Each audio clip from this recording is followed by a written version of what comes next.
کیا فائدہ یا دعا کر کے اپنی قبول نہیں ہوتی تو کر کے کیا فائدہ. یہ سب سے خطرناک مرحلہ یاد رکھیے. اس میں انسان پھر جو ہے اس دائرے سے نکل جاتا ہے اور اکثر لوگ اس چکر میں جا کے شرک اور کفر تک پہنچ جاتے ہیں. کیسے انشاءاللہ آگے میں رکھوں گا. جبکہ اللہ رب العزت نے اپنی کتاب میں اعلان کیا کہ تم دعا کرو میں تمہاری دعاؤں کو قبول کروں گا. جس طرح میں نے ایک آیت آپ کے سامنے خطبے میں 2 آیتیں تلاوت کی. ایک آیت سورہ غافر سورہ نمبر 40 اس کی آیت نمبر 60 میں نے تلاوت کی. اس میں اللہ فرماتا اور کہتا ہے وقال ربکم ادعونی استجب لکم کہ تمہارا رب تم سے کہتا ہے, اللہ رب العزت کہتا ہے کہ تم اس سے دعا کرو استجب لکم میں تمہاری دعاؤں کو سنوں گا. کون کہہ رہا ہے یہ؟ اللہ کہہ رہا ہے تم دعائیں کرو اے مسلمانوں میں تمہاری دعاؤں کو سنوں گا. استجب لکم ان الذین یستکبرون عن عبادتی اور جو میری دعائیں نہیں کرتے مجھ سے دعائیں نہیں مانگتے اور تکبر کی بنیاد پہ نہیں مانگتے. جو اللہ فرماتا ہے یستکبرون عن عبادتی جو دعاؤں کو نہیں کرتا تکبر کی بنیاد پہ, اور دعا عبادت چونکہ یہاں لفظ ہے ان عبادتی جو دعاؤں کی شکل میں میری عبادت نہیں کرتا تکبر کی بنیاد میں سیدخلون جہنم داخرین ایسے شخص کو میں جہنم کے اندر ڈال دوں گا. سمجھ رہے بات کو کہ جو دعا نہیں کریں گے تکبر کریں گے, دعا ایک عبادت ہے تو اللہ فرما رہا ہے ایسے لوگوں کو اٹھا کر میں کہاں ڈال دوں گا سیدخلون جہنم داخرین ایسے لوگوں کو میں جہنم میں ڈال دوں گا. تو وہ اللہ دعا سنتا ہے نہ کرنے والوں کو جہنم میں ڈالیں گا تو کرنے والوں کی پھر ضروری اس کے لیے لازم ہے کہ وہ جواب دے. پھر اس کے نفس پہ لازم ہے جب وہ کہہ رہا ہے مجھ سے کرو نہ کرو گے تو جہنم میں ڈالوں گا تو گویا تم کرو میں قبول کروں گا. یہ اس کا معنی ہے. دوسری آیت جو میں نے تلاوت کی سورہ بقرہ سورہ نمبر 2 آیت میں 186 اس میں اللہ نے فرمایا وَإِذَا سَأَلَكَ عِبَادِي عَنِّي فَإِنِّي قَرِيبٌ کہ میرے بندے اے نبی تم سے سوال کرتے ہیں صلی اللہ علیہ وسلم کہ میرے بندے سوال کرتے سَأَلَكَ عِبَادِي عَنِّي میرے بارے میں فَإِنِّي قَرِيبٌ. اگر قرآن کا آپ اگر طرز دیکھیں قرآن کا جواب دینے کا اگر انداز اور اسلوب دیکھیں قرآن میں جب بھی رسول اکرم صلی اللہ علیہ وسلم سے سوال ہوا تو اللہ نے فرمایا وہ تم سے پوچھتے ہیں فلا کہہ دو قل وہ تم سے پوچھتے ہیں چاند کے بارے میں کہہ دو قل کے لفظ آتے ہیں. سبحان اللہ. اس آیت پہ غور کیجیے اللہ نے فرمایا وَإِذَا سَأَلَكَ عِبَادِي میرے بندے میرے بارے میں پوچھتے ہیں فَإِنِّي قریب کہہ دو بھی نہیں کہا رسول کو نکال دیا بیچ میں سے فَإِنِّي قریب کہہ دو ان سے کہ میں قریب ہوں نہیں کہا فَإِنِّي قریب میں قریب ہوں ان سے. مطلب گویا جملے اور الفاظ کے اعتبار سے اس کے اندر قالا کا لفظ بھی نہیں ہے کہ نبی تم کہہ دو قل ان سے یا قال یہ تم ان سے کہہ دو کہ میں قریب ہوں.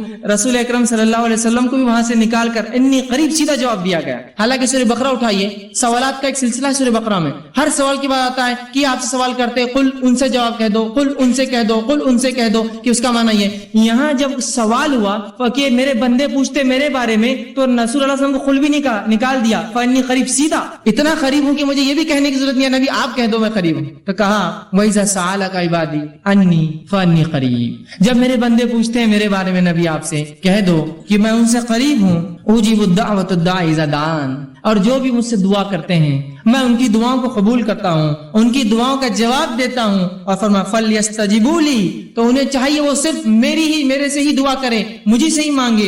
وَلْيُؤْمِنُوا بِي اور مجھ پر ایمان لائے. لَعَلَّكُمْ يَرْشُدُونَ شاید کہ وہ ہدایت یافتہ ہو شاید کہ وہ رشد و ہدایت پر قائم رہے. تو یہاں اللہ رب العزت نے اس کی وضاحت کر دی کہ اے لوگو تم پوچھتے ہو میرے بارے میں قریب ہوں تمہاری دعاؤں کو سنتا ہوں لہٰذا تم صرف مجھ ہی سے دعا کرنا تاکہ تم جو ہے رشد و ہدایت پر رہو. وَلْيُؤْمِنُوا ایمان میرا شرط ہے ہر چیز کے لیے تو میں ایمان والوں کی دعائیں قبول کرتا ہوں. اور آگے فرمایا جو ہے تاکہ تم رشد و ہدایت پر قائم رہو. تو یہاں اس آیت نے وضاحت کر دی. اسی طرح رسول اللہ صلی اللہ علیہ وسلم نے فرمایا اور کہا جامع ترمذی کی روایت آپ نے فرمایا ان الدعاء هو العبادہ دعا عبادت ہے دعا یاد رکھیں. اسی طرح فرمایا جامع ترمذی کی یہ بھی روایت ہے الدعاء مخ العبادہ دعا عبادت کا مغز ہے.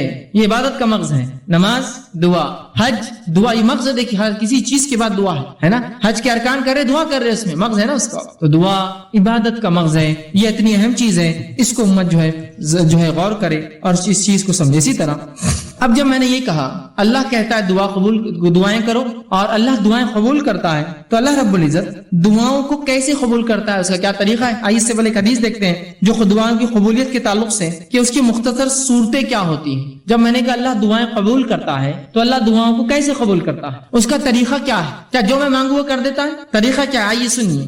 نبی اکرم صلی اللہ علیہ وسلم فرماتے ہیں مسند احمد کی روایت ہے ابو سعید خدری رضی اللہ عنہ حدیث کے راوی فرماتے ہیں آپ صلی اللہ علیہ وسلم فرمایا کہا. مسلمان دعا کرتا ہے جس میں گناہ اور خطا رحمی کی اگر بات نہ ہو. ایک مسلمان اللہ سے دعا کرتا ہے جس میں گناہ کی بات نہ ہو, اللہ مجھے زنا آسان کر دے یا مجھے فلاں نہیں, گناہ کی بات نہ ہو, اور قطع رحمی رشتے توڑنے کی بات نہ ہو کہ اللہ میرا رشتہ ان سے توڑ دے, میں ان سے فلاں کرتا ہوں, جس میں گناہ کی بات نہ ہو, رشتے توڑنی قطع رحمی کی بات نہ ہو, تو آپ صلی اللہ علیہ وسلم فرماتے ہیں اللہ 3 میں سے ایک ضرور عطا کرتا ہے. جب بندہ اللہ سے دعا کرتا ہے جو گناہ کی نہ ہو, پہلا شرط, دوسرا قطع رحمی رشتے توڑنے کی نہ ہو, تو اللہ 3 میں سے کوئی ایک کام اس کے ساتھ کرتا ہے. غور سے سنیے تاکہ وضاحت ہو جائے کہ اللہ دعائیں بولتے ہیں نا حضور قبول نہیں کرتا ہے, تو کیا کرتا ہے سنیے. 3 میں سے کوئی ایک کام. پہلا, دعا کے مطابق خواہش پوری کر دیتا ہے. اے اللہ مجھے فلاں گاڑی چاہیے, گاڑی مل گئی, دعا کے مطابق خواہش پوری کر دی. اے اللہ مجھے فلاں گھر چاہیے, گھر مل گیا, دعا کے مطابق خواہش پوری کر دی. اے اللہ مجھے فلاں جو خاتون سے نکاح کرنا ہے, دعا کے مطابق آپ کو کر دیا, وہ چیز آپ کو عطا کر دی. اے اللہ میرے والدین کو صحت عطا فرما,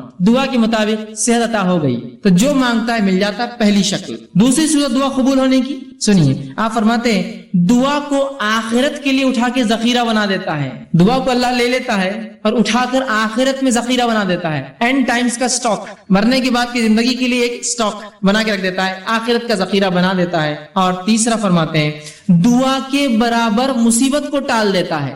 دعا کے برابر آپ نے دعا مانگی اللہ مجھے گاڑی دے, اب بولیں گاڑی نہیں ملی مجھے, دعا کے برابر مصیبت ٹال دی. ہو سکتا ہے گاڑی لیتے آپ ایکسیڈنٹ ہو کے مر جائے, دعا کے برابر مصیبت ٹال دی, گاڑی نہیں دلائی آپ.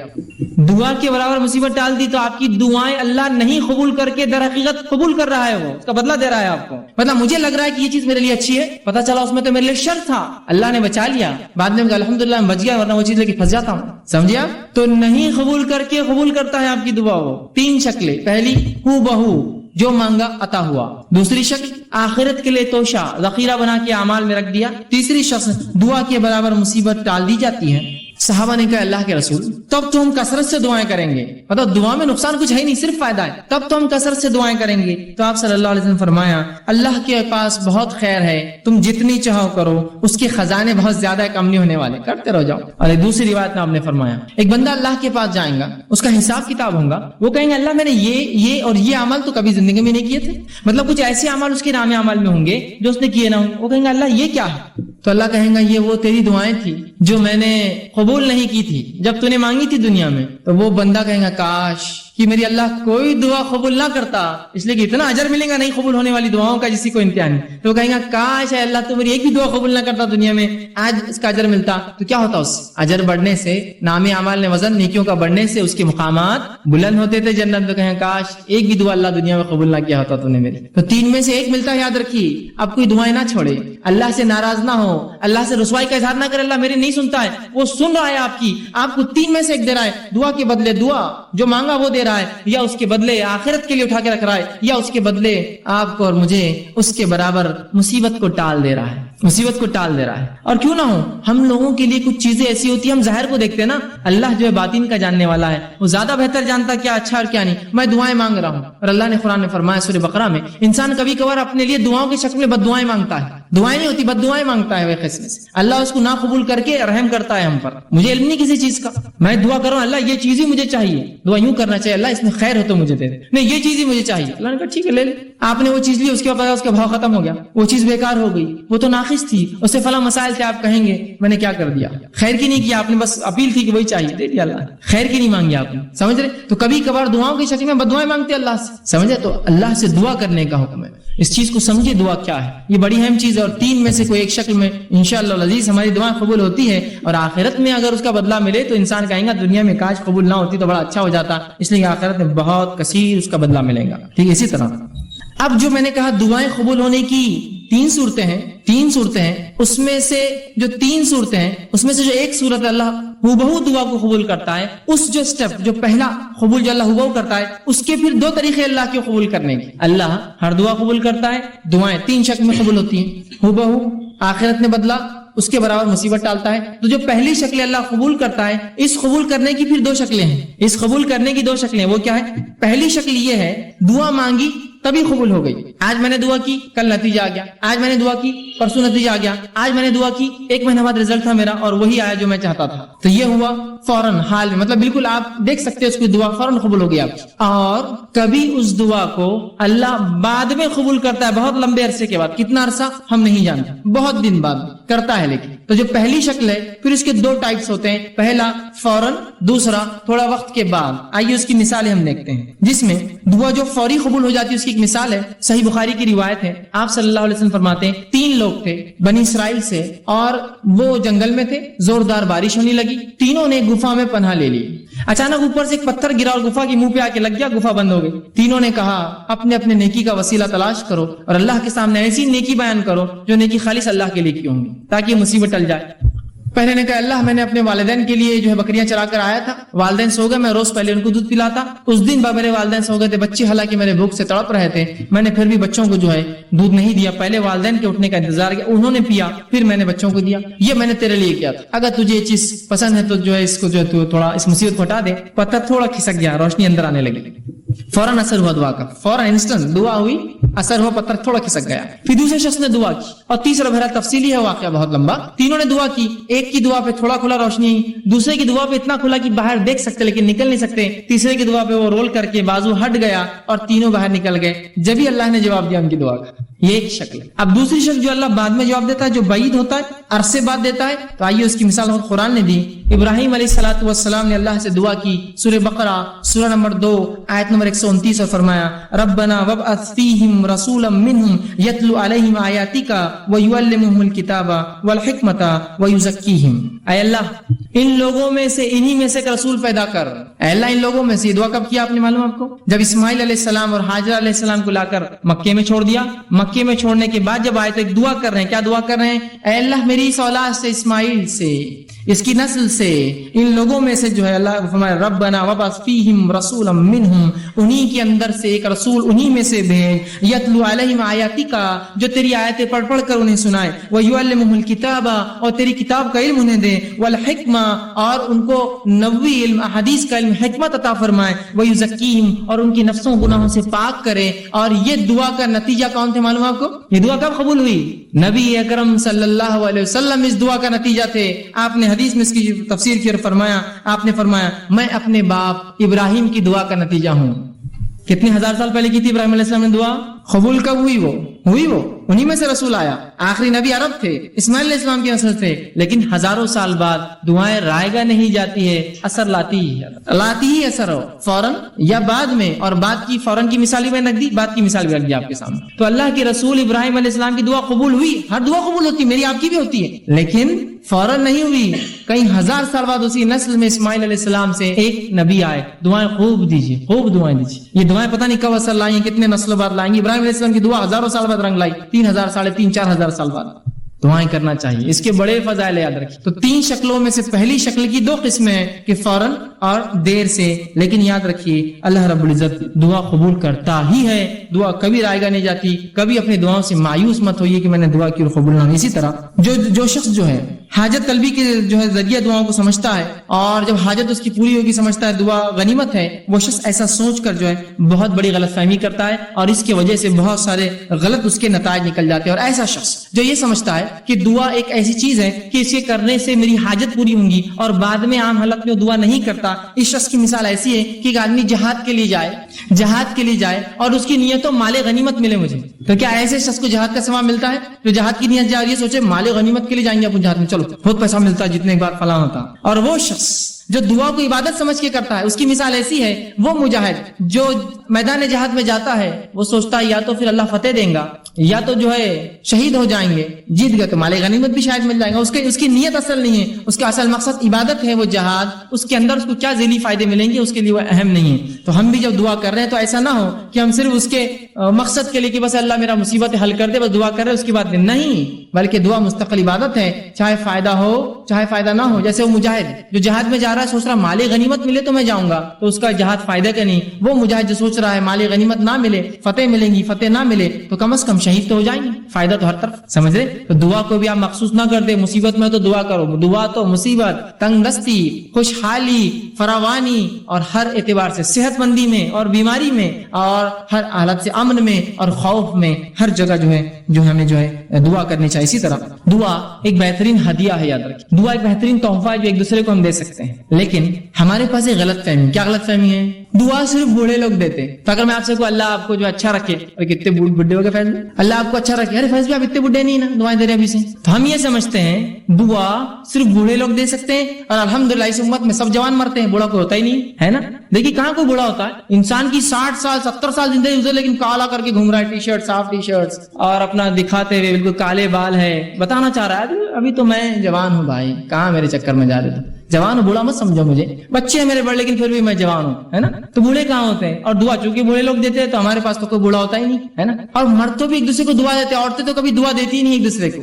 فرض سلام کا جواب دینے بھی کتراتی ہے تو دعائیں تو دور کی بات ہوتی ہے نا. اگر کوئی ایک خاتون کو دوسری خاتون کر دے السلام علیکم, بولتی ہے تم نے ہم کو سلام کیے, بولتی ہوں کیوں, پہچانتے ہم کو نہیں, ادھر لینے آنے والے کے بعد میں نہیں, ایسا بھی نہیں. اچھا بچوں کے پورے رشتے ہو گئے ہمارے, بیٹا ضرورت نہیں تمہارے سلام کی ہم کو. اس کے پیچھے مقصد دیں گے کس لیے دعا, کہے کے لیے سلام, سلام دعا نہیں کیوں دے رہے تم, اتنی کنجوسی ہو گئی, ہے نا. اور عورتیں بھی بوڑھی نہیں ہوتی, اس لیے کوئی ہوتا نا پہلے ایک زمانہ تھا دعائیں دیتے تھے, عورتیں کثرت سے دعائیں دیتے, آج کوئی نہیں تھا, اس لیے کہ دعائیں بوڑھے لوگ دیتے, اور اس امت میں ماشاءاللہ سب جوان مرتے, بوڑھا کوئی ہوتا نہیں ہے, تو لہٰذا دعا کی ضرورت نہیں. دعا دیجیے کثرت سے, ایک دوسرے کو دعا دیجیے. دعا ہدیہ ہے ایک دوسرے کو جو ہم دیتے, تحفہ ہے, کچھ نہیں دے سکتے, دعا تو دے سکتے ہیں نا. دوسرے ہدیوں کو پیسہ لگتا ہے, جب خرچ ہوتا ہے, کچھ مت کیجیے, دعائیں تو دیجیے اچھی اچھی. ان میں ہرگز یہ کہنا نہیں چاہ رہا تحفے دیجیے مت, صرف دعائیں دیجیے, لیکن دعائیں دیجیے لوگوں کو, یہ بہترین ہدیہ ہے. نبی اکرم صلی اللہ علیہ وسلم جب صحابہ کچھ اچھا کام کرتے اسلام کے لیے اور دین کے لیے, شریعت کے لیے, دعائیں کا تحفہ دیتے. چونکہ آپ کے پاس مال و دولت کہاں تھی اتنی, جو آتی خرچ کر دیتے, دعائیں دیتے فوراً. عثمان ابن عفان رضی اللہ عنہ نے جنگ تبوک میں خوب مال خرچ کیا, اللہ کے رسول نے خوب دعائیں دی ان کو, خوب دعائیں دی. ہدیہ ہے, دیجیے دعائیں دوسرے کو, سلام کی شکل میں, سلام سے ہٹ کی مصیبتوں کے دور کرنے کی شکل میں, یا مختلف دعائیں جو آپ کو لگے اس کی پریشانی میرے بھائی, میری بہن کی, میرے دوست کی, میرے رشتے دار کی, خوب دعائیں دیجیے ایک دوسرے کو. اور یہ دعاؤں کا چلن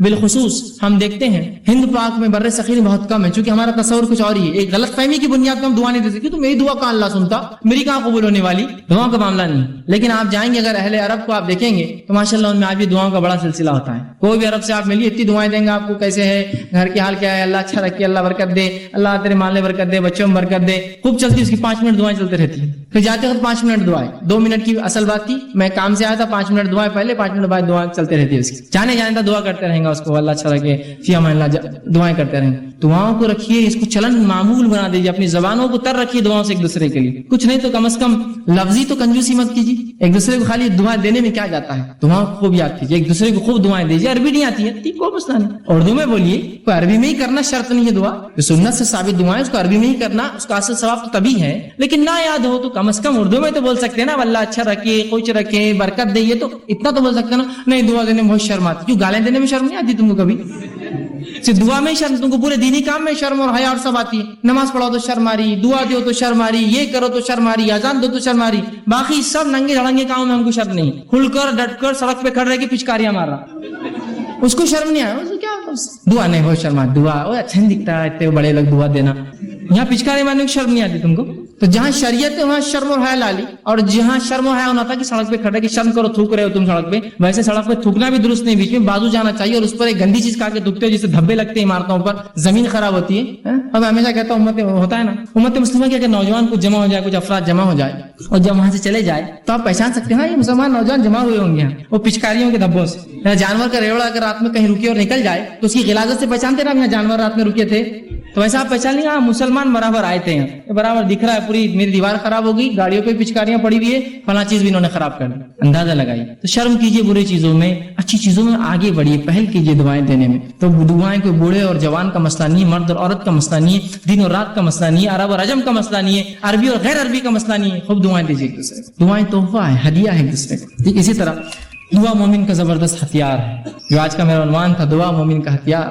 دعا مومن کا ایک اسپرچول ویپن ہے. یہ ایک ایسا ہتھیار ہے کہ جب پوری دنیا آپ کا ساتھ چھوڑ دیتی ہے یہ ہتھیار آپ نکالتے ہیں. یہ چیز آپ کے پاس ہمیشہ لگی ہوئی, ایک زبردست ہتھیار یہ مومن کا ہتھیار ہے. ہر مصیبت, ہر پریشانی اور ہر وقت جب دنیا آپ کی پوری بھی مکمل خلاف کھڑی ہو جائے, یہ ہتھیار آپ نکالیے, یہ ویپن آپ نکالیے اپنا, جو آپ کی مدد کرے گا. اللہ رب العزت نے اس تعلق سے سورہ نحل سورہ نمبر سورہ نمل سورہ نمبر 27 آیت نمبر 62 فرما کہا ام یجیب المستر اذا دعوا ویکشف السوء ویجعلکم خلفاء الارض وآلہم. پھر آگے اللہ فرماتا ہے خلفاء الارض, اور فرمایا بھلا کون ہے جو بے قرار کی دعا قبول کرتا ہے جب وہ اسے پکارتا ہے. کیا فرمایا اللہ نے؟ بھلا وہ کون ہے جو بے قرار کی دعائیں, جب انسان پریشان, تنگ دست, مصیبت زدہ ہوتا ہے تو کون ہے اس بے قرار انسان کی دعائیں سنتا ہے؟ تو دعا میرا اور آپ کا ہتھیار ہے, اور ایک ایسا زبردست ہتھیار کہ جو آپ ہر وقت استعمال کر سکتے ہیں. اور مصیبت میں یہ ہتھیار تو بالکل آپ کا سب سے بالکل آخری ساتھی یسوع کہتے ہیں آپ کے ساتھ ہوتا ہے. اور اللہ ہر کسی کی دعائیں سنتا ہے, جس کے تعلق سے اگر آپ واقعہ دیکھیں تو اللہ رب العزت نے یونس علیہ السلام کا واقعہ آتا ہے کہ یونس علیہ السلام سے ایک خطا ہوئی. خطا یہ ہوئی کہ آپ نے جب اللہ نے اس بستی پر عذاب لانے کا سوچا تو آپ نے سوچا اب دعوت پہنچا کے کیا فائدہ, نکل جاتا ہوں بستی سے. نکل کر چلے گئے. جب کشتی میں سوار ہو کے شہر سے جا رہے تھے, ہوا یوں کہ لوگوں نے کہا کہ ایک طوفان آ رہا ہے اور طوفان سے بچنے کے لیے کشتی کو ہلکا کرنا پڑے گا, خرہ ڈالیں گے, لوٹ ڈالیں گے, جس کا نام آیا اس کو کشتی سے باہر پھینک دیا جائے گا. خرہ ڈالا گیا, یونس علیہ السلام کا نام نکلا.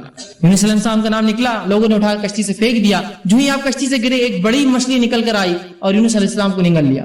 نگل کے سمندر کے اندھیروں میں چلے گئی, وہ لے کر گہرائیوں میں چلے گئی یونس علیہ السلام کو لے کر. آپ تنہا ہے, مچھلی کے پیٹ میں ہے, مذاق نہیں ہے, تنہا ہے, مچھلی کے پیٹ میں ہے. بڑی مچھلی ہوں گی, بہت بڑی, اور مچھلیاں بہت بڑی ہوتی ہیں. مچھلی کے پیٹ میں ہے, کوئی سننے والا نہیں, وہاں کوئی دیکھنے والا نہیں.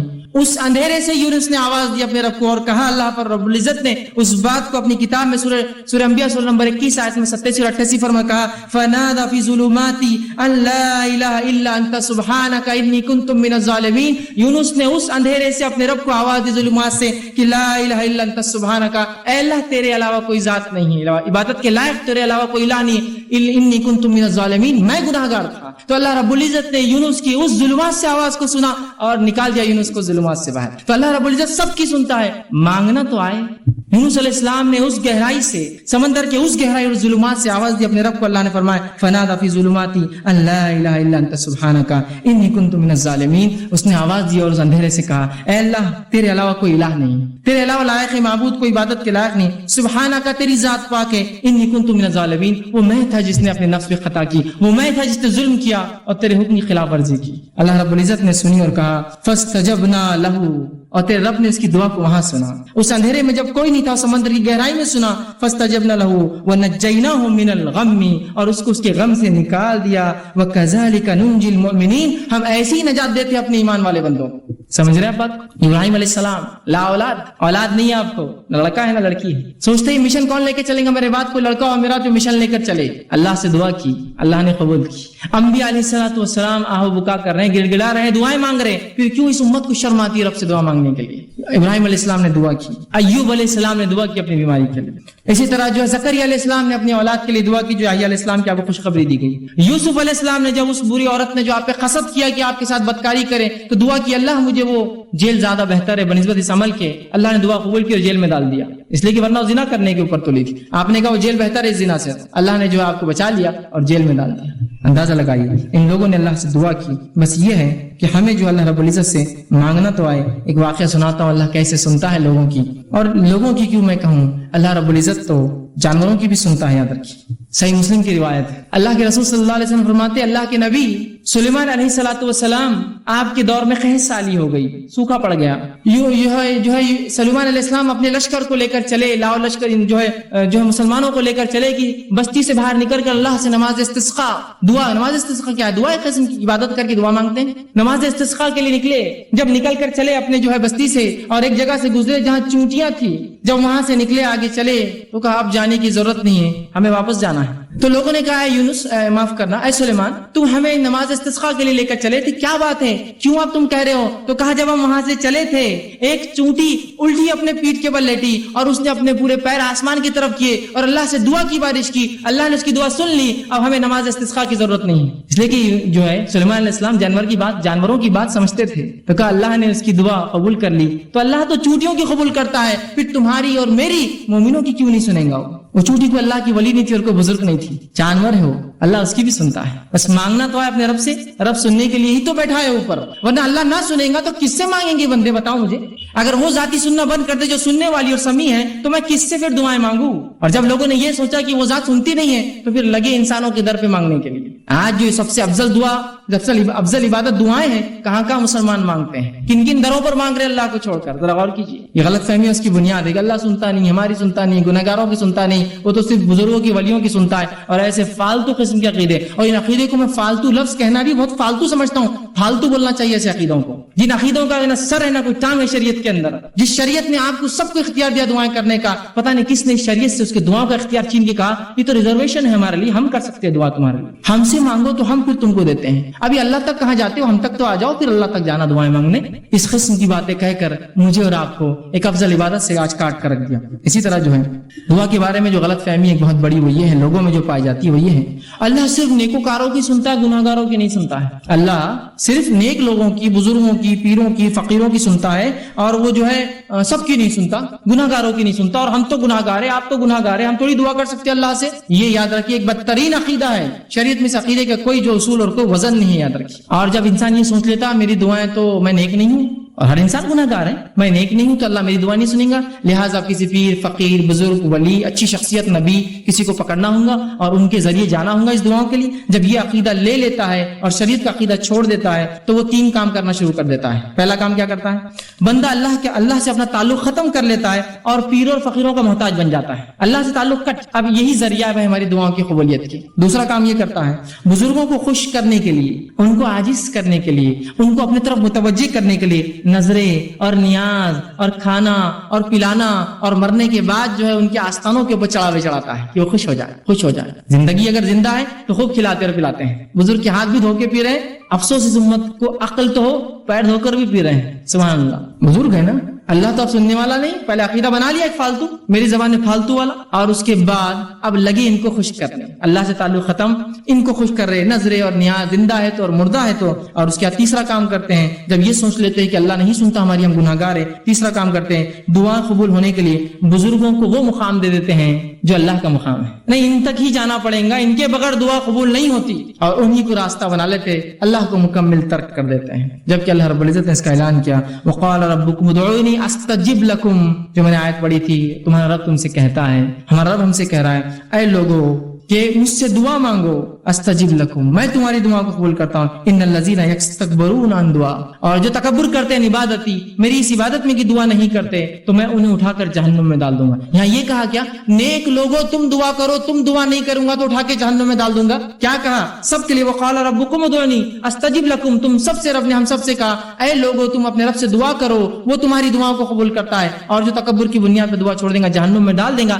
تو یہاں کہا اے پیرو, اے فقیرو, اے نیک لوگو تم دعا کرو, اے بد لوگو تم دعا مت کرو, تمہارے لیے نہیں ہے دعا. سب کے لیے آیت ہے, کامن ہے, بالکل ظاہر آیت ہے, بالکل واضح. اور ترمذی کی ایک روایت ہے, آپ صلی اللہ علیہ وسلم فرمایا, جو شخص اللہ سے دعا نہیں کرتا اللہ اس سے ناراض ہو جاتا ہے. یہاں کہا یہ کہا کہ تم تو گناہگار ہو, تم مت کرو. جو نیک لوگ دعا نہیں کرتے اللہ ان سے ناراض ہو جاتا ہے. کوئی بھی انسان اللہ سے دعا نہ کرے اللہ ناراض ہو جاتا ہے. اور اللہ گناہگاروں کی بھی سنتا ہے اور نیکوکاروں کی بھی سنتا ہے. معلوم, نیک لوگوں کی بھی سنتا ہے اور گناہگاروں کی بھی سنتا ہے. آئیے مثالیں لے لیجئے, مثالیں. تو لوگوں کا جو عقیدہ ہے اللہ گناہگاروں کی نہیں سنتا اور نیکوکاروں کی پوری سنتا ہے, تو میں آپ کو دلیل دیتا ہوں, اللہ گناہگاروں کی بھی سنتا ہے, نیکوکاروں کی بھی سنتا ہے, گناہگاروں کا بھی انکار کرتا ہے, نیکوکاروں کی بھی نہیں سنتا ہے کبھی. تو بڑے بڑے انبیاءوں کی نہیں سنی اللہ نے. مثالیں لے لیجیے. آئیے سب سے پہلے سورہ رعد, سورہ نمبر 13 آیت نمبر 36 اور 38 میں اللہ فرماتا اور کہتا ہے, ربی قال انظرنی الی یوم یبعثون. اور جب شیطان کو اللہ نے جنت سے نکالا تو اس نے کہا اے میرے رب فانظرنی الی یوم یبعثون، مجھے مہلت اور ڈھیل دی جائے ان انسانوں کے دوبارہ اٹھائے جانے تک، آدم کی اولاد کے دوبارہ اٹھائے جانے تک. کس نے مانگی یہ دعا؟ شیطان نے. جانتے نا تمام گناہوں کا سبب دنیا میں جو ہے وہی بنتا ہے، لوگوں کو بہکا رہا ہے، پھسلا رہا ہے، گناہ کروا ہے نا. سب سے گناہ گار ہے نا، اللہ کا نافرمان ہے. ابھی کہاں سے نکالا جا رہا ہے؟ جنت سے نکالا جا رہا ہے. کیا بول رہا ہے لیکن اللہ سے، اے اللہ مجھے دوبارہ اٹھایا جاتا ہے، مہلت دی جائے. اللہ نے کیا بولنا چاہیے تھا؟ ہمارے اصول کے مطابق چل بھاگ، بزرگ کے ذریعے سے آیا، سیدھے آ کے بات کر رہا میرے سے، بھاگ گناہ گار ایک تو، اور سیدھے دعا. ہمت تیری اتنی؟ ہمارے اصول کے مطابق تو یہ ہونا چاہیے تھا نا، جا کسی نبی کے وسیلے سے آ، جا کسی پیر فقیر کے وسیلے سے آ، سیدھے آ کے دعا مانگ رہا ہے. شیطان کہیں کا، ابلیس کہیں کا. بولنا چاہیے تھا نا ہمارے اصول کے مطابق. اللہ کیا جواب دیتا؟ سنیے، تو شیطان جانتا تھا اس نے نافرمانی کی اللہ کی، لیکن اس کے پاس عقیدہ تھا کہ تو اللہ رب العزت کے پاس جنت تھا، اس کو پورا عقیدہ معلوم شریعت. وہ جانتا تھا اللہ ہی سنتا ہے، سیدھے سنتا ہے، میں گناہ گار ہوں بھی تو سنے گا میری. تو اللہ رب العزت نے جواب دیا قال فإنك من المنذرين، جا تجھے چھوٹ دی گئی، جا تجھے چھوٹ دی گئی. کب تک؟ انسانوں کے دوبارہ اٹھائے جانے تک. جا، یہ نہیں کہا کہ جا کر پیر فقیر کے وسیلے سے آ، آدم کے وسیلے سے آ، محمد صلی اللہ علیہ وسیلے سے آ، فلاں سے آ. نہیں، سیدھا کہا جا تجھے ڈھیل دی گئی. برا ہے، گناہ گار ہے، اللہ سیدھی سن رہا ہے اس کی. آئیے اب وہ واقعہ سنیے جو اللہ نیکوکاروں کی بھی نہیں سنتا. جو سب لوگ کہتے ہیں نہیں پیر فقیر کے اللہ کبھی ٹالتا ہی نہیں. پیر فقیر تو چھوڑ دیجئے، یہاں انبیاء کی نہیں سننا ہے اللہ نے. آئیے سنیے واقعہ. اللہ رب العزت سورہ ہود سورہ نمبر 11 آیت نمبر 45-46 میں اللہ نے فرمایا، اور نوح علیہ السلام سے کہا نوح میں تیری آل کو اس طوفان سے بچا لوں گا. جب طوفان آیا ان کا بیٹا جو جا کر دور چلا گیا، نوح علیہ السلام نے کہا بیٹا کشتی میں سوار ہو جا. آج کوئی بچنے والے نے کہا اے والد میں بہت اونچے مقام پر چلا جاؤں گا. اور یہ بات اور مکالمہ چل ہی رہا تھا، ایک زوردار لہر آئی اور وہ بیٹا بہ کر چلے گا پانی میں. نوح علیہ السلام کو اللہ نے کیا کہا تھا؟ اے نوح جو ہے میں تیرے گھر والوں کی حفاظت کروں گا. اور یہاں بیٹا ڈوب گیا. بیٹا گھر سے ہوتا ہے نا کسی کی، اس کے گھر والا تھا. تو نوح علیہ السلام نے اللہ سے گزارش کی اور دعا کی اور فرمایا انی اعیذک ان تکون من الجاہلین. جب دعا کی اور کہا اللہ جو ہے میرے بیٹا تو میرے گھر والوں میں سے تھا، تو اللہ نے جواب دیا انی اعیذک ان تکون من الجاہلین. اے نوح میں تجھے نصیحت کرتا ہوں جاہل لوگوں کی جیسی باتیں نہ کرنا، اس لیے کہ تیرا بیٹا ایمان نہیں لایا لہذا تجھ سے نہیں ہے، وہ ایمان نہیں لایا تھا. تو یہاں کس کی دعا اللہ نے رد کی؟ اے نوح جاہلوں میں سے مت ہو جانا، نصیحت کرتا ہوں تجھے آئندہ ایسی بات میرے سامنے نہیں کرنا. اور نوح نے اس کے بعد اللہ سے توبہ کی اور اللہ کہا میں گناہگار، میں توبہ کرتا ہوں تجھ سے، میں نے غلط دعا کی تھی. کس کی دعا رد کی؟ یہ اللہ کے پہلے رسول ہے نوح علیہ الصلوۃ والسلام، رد کر دی. آئیے دوسرا بات، صحیح بخاری کی روایت ابراہیم علیہ الصلوۃ والسلام نے اللہ سے دعا کی اللہ میرے والد کو جو کہ کفر پر مرے تھے اے اللہ ان کو جنت عطا کرنا، جہنم میں. اللہ ان کی دعا مانی نہیں، سنی ان کی دعا. اور روز قیامت حدیث میں آتا ہے ان کے والد کو ان کے سامنے اٹھا کر جہنم میں ڈال دیا جائیں گے. کہاں سنی؟ اتنے بڑے نبی ابو الانبیاء، نبیوں کے باپ کہلاتے ہیں آپ، ابو الانبیاء ہمارا ترک کر دیا اللہ نے. آئیے صحیح مسلم کی روایت ہے، آپ صلی اللہ علیہ وسلم، آپ کا مقام تو ہم سب جانتے ہیں، آپ صلی اللہ علیہ وسلم دعا کی صحیح مسلم، اللہ میری قوم کو، امت مسلموں کو اچانک جو ہے سیلاب کے ذریعے نہ مارنا، پچھلی قوم میں جیسا مری تھی گناہ کی وجہ سے، اچانک جو ہے قحط سالی سے نہیں مارنا، سوکھے سے نہیں مار دینا، اور آپس میں ان کے جنگیں نہ ہو، اختلافات نہ ہو. اللہ رب العزت نے دو قبول کی کہ تیری امت ایک ساتھ قحط سالی میں نہیں مریں گی، غرق ہو کر نہیں مریں گی، لیکن وہ اختلاف ہونا اور جنگ نہ ہونا یہ دعا میں رد کرتا ہوں. کس نے دعا کی تھی؟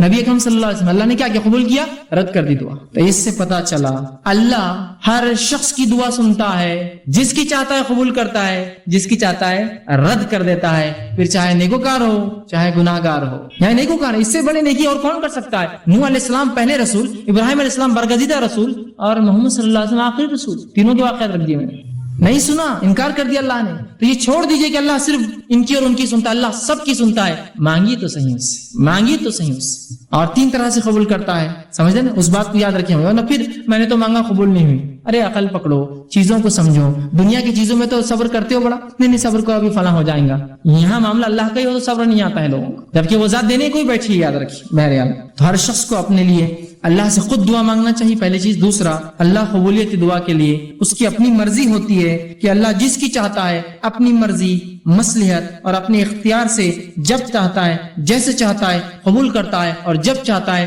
جیسے چاہتا ہے رد کر دیتا ہے. اس کی اپنی چوائس ہے. اس معاملے میں کوئی پوچھ نہیں سکتا اسے اللہ کیوں نہیں. سمجھے اب بات؟ لیکن ہمارا کام ہے دعا کرتے رہنا. اب دعا اور ظاہری اسباب، کہ ایسا نہ ہو کہ اب دعا کے چکر میں اب ظاہری اسباب بھول جائے. بہت دعا کی اہمیت پتہ چل گئی، اب ظاہری اسباب پوری خالی. ظاہری اسباب کیا ہے؟ کہ بھائی ایگزام میں پاس ہونا ہے، اللہ پاس کر دے، اللہ پاس کر دے، اللہ میرٹ میں لا دے، اللہ میرٹ میں لا دے. ارے پڑھو لکھو نا، اب اس کی کیا ضرورت؟ دعا کی اہمیت معلوم ہوگی اپنے کو، بس اللہ سے مانگنا ہے بس. یہ سو ظاہری اسباب کے ساتھ دعا.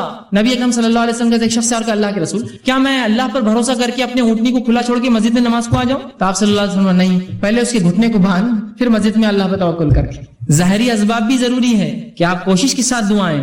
نبی اکرم صلی اللہ علیہ وسلم جو ہے آپ صلی اللہ علیہ وسلم کے تعلق سے آتا ہے، جامع ترمذی کی روایت جو اونٹنی کا واقعہ میں نے آپ کو سنا ہے کہ باندھ اور اس کے بعد اللہ پر جو ہے توکل کر. اسی طرح آپ صلی اللہ علیہ وسلم جنگ بدر کا مشہور واقعہ ہے.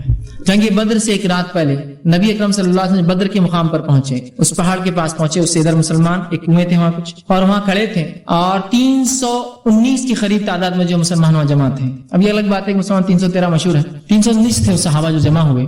319 صحابہ وہاں جمع تھے، اور جب وہاں جمع تھے اس مقام پر ابوبکر صدیق رضی اللہ عنہ موجود تھے. راوی حدیث کہتے ہیں کہ آپ صلی اللہ علیہ وسلم نے بدر کی جب تیاریاں پوری کر لی، جو ظاہری اسباب تھے پورے تیار کر لیے، اب اپنا اسپرچل ویپن ہتھیار اٹھایا، دعا. پورے اسباب پوری تیاریاں ہوگی، 319 کھڑے آ کر اپنی جان داؤ پہ لگا کر. اس کے بعد اس رات آپ کہتے ہیں آپ صلی اللہ علیہ وسلم اللہ سے قبلے جانب منہ کیا، آپ نے قبلے کی طرف کیا. یہ دعاؤں کے آداب ہے، یاد رکھیے، کوئی ضروری نہیں لیکن ادب ہے اس کا.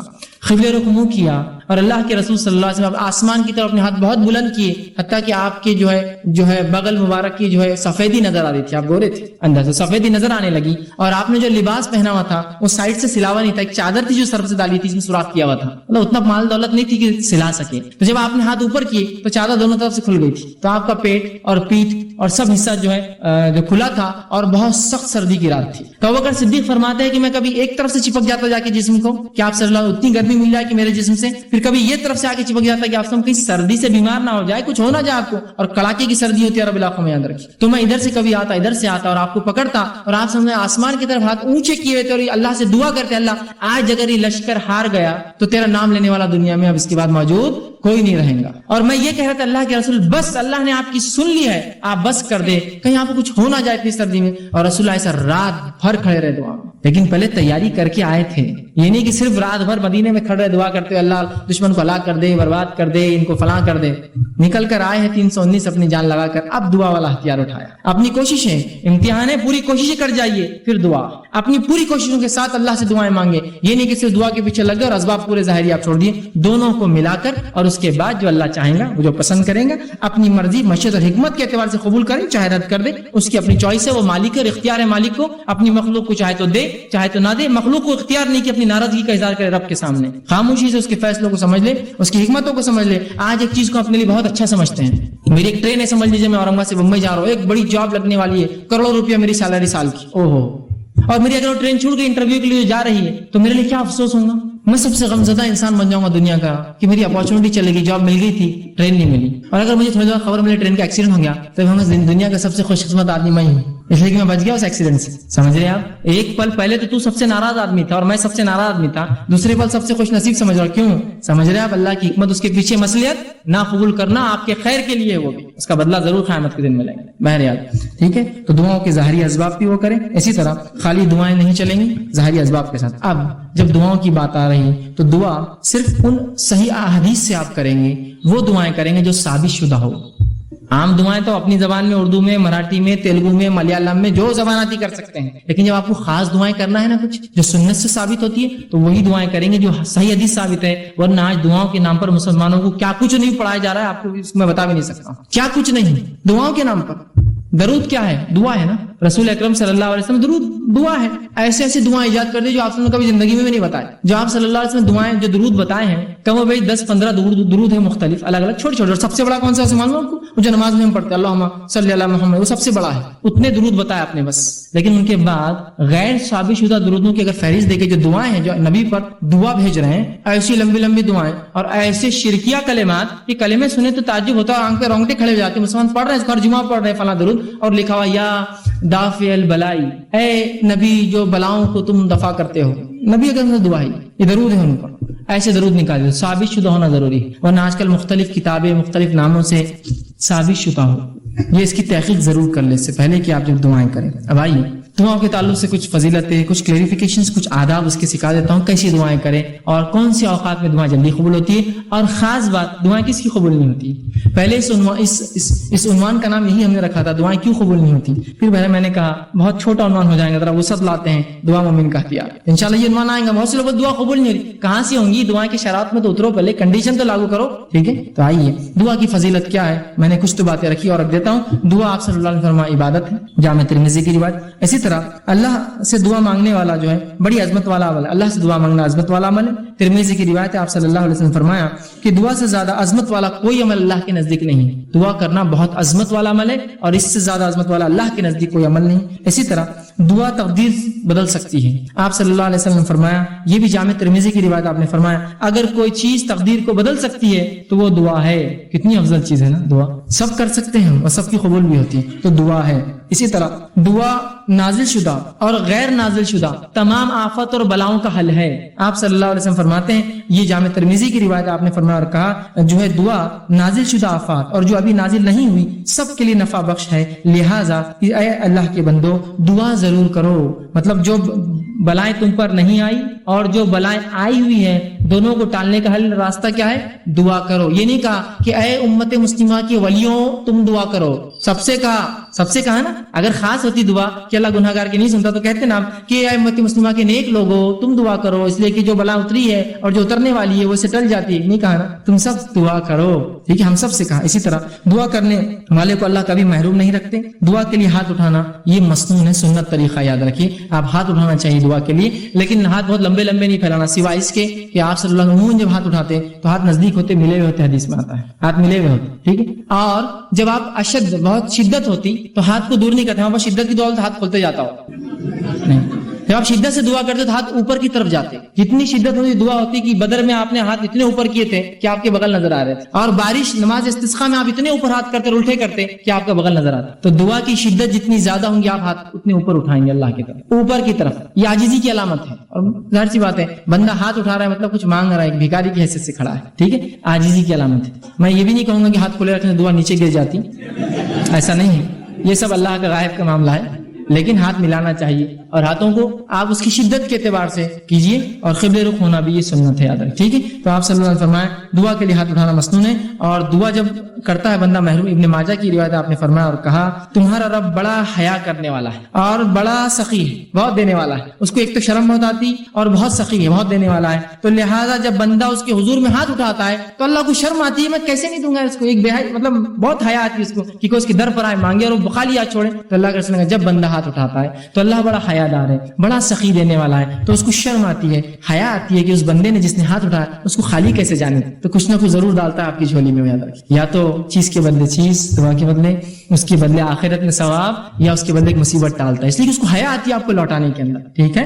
تو ہاتھ اٹھانا ہمارا سنت ہے اور اللہ دعا۔ اسی طرح جو ہے دعا کے تعلق سے بات آتی ہے، اس کے کچھ آداب ہیں، ان آداب کا بھی لحاظ رکھیں، ان آداب کا ہم لحاظ نہیں رکھیں گے تو ہو سکتا ہے دعا جو آپ کہتے قبول نہیں ہو رہی ہے، ہم کو لگ رہا ہے اس کا ہو سکتا ہے۔ آئیے سنیے دعا مانگنے کے لیے جو ادب رکھنا، جامع ترمذی کی روایت ہے، ایک شخص آیا، 2 رکعت نماز پڑھی، نماز کے بعد اس نے دعا کی اے اللہ میری مغفرت کر، مجھ پر رحم کر، اور اس کے بعد چلا گیا۔ آپ نے کہا اس کی قبول نہیں ہوئی، صحابہ نے کہا اس کی قبول نہیں کیوں؟ تو آپ نے فرمایا جب دعا کرو تو سب سے پہلے اللہ کی حمد و ثنا کرو، تعریف بڑائی بیان کیجیے اللہ کی، سورہ فاتحہ ہے، سورہ اخلاص ہے، اللہ کی حمد و ثنا، اس کے بعد مجھ پر درود بھیجو، اور اس کے بعد اپنی حاجت رکھو۔ تو دوسرے صحابی نے سن لیا، فوراً گئے، نماز پڑھی، اس کے بعد الحمد ثنا کی اور رسول اللہ صلی اللہ علیہ وسلم پر درود بھیجا، اور اس کے بعد جو ہے اپنی دعا کہ اللہ کے رسول نے فرمایا اس کی قبول ہوئی۔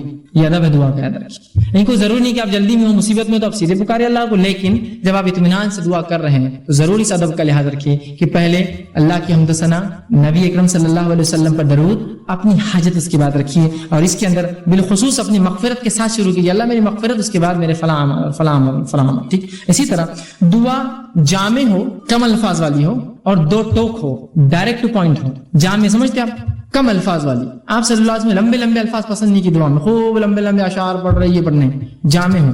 جیسا کہ ایک شخص جو ہے وہ دعا کر رہے تھے اور کہتے اللہ مجھے جنت دے، جنت کے سیدھے ہاتھ پہ اتنے درخت دے، جنت کے الٹے ہاتھ پہ اتنے درخت دے، جنت کے تو ان کے والد نے کہا آپ صلی اللہ علیہ وسلم نے ہمیں منع کیا تھا ایسی دعاؤں کے تعلق سے ایسی تفصیلی، جامع دعا کرو جنت دے. اب جنت میں سب کچھ مل جائے گا نا، یہ خواہ مخواہ کیوں کر رہے تم اتنے جھاڑ ادھر اتنے جھاڑ ادھر، یہ اللہ خود دے دیں گے سب. اور جہنم سے پناہ مانگنا ہے تو صرف یہ دعا کرو اللہ جہنم سے پناہ دے. اتنی تفصیلات کیوں کہ جہنم کی یہ پناہ دے اور وہاں سے پناہ دے، صرف آپ کر لیجیے خالی. سمجھ رہے ہیں بات کو؟ تو جامع ہو، لمبے لمبے الفاظ، تفصیلی نہ ہو، جامع ہو. اے اللہ جنت دے، جنت کی نعمتیں خود مل جائیں گی نا ساتھ میں. اس کو کیا آپ کو ضرورت بولنے کی اتنے جھاڑ اتنے ہورے اتنے فلاں اتنے گھر اتنے پیسے، ضرورت ہی نہیں ہے نا.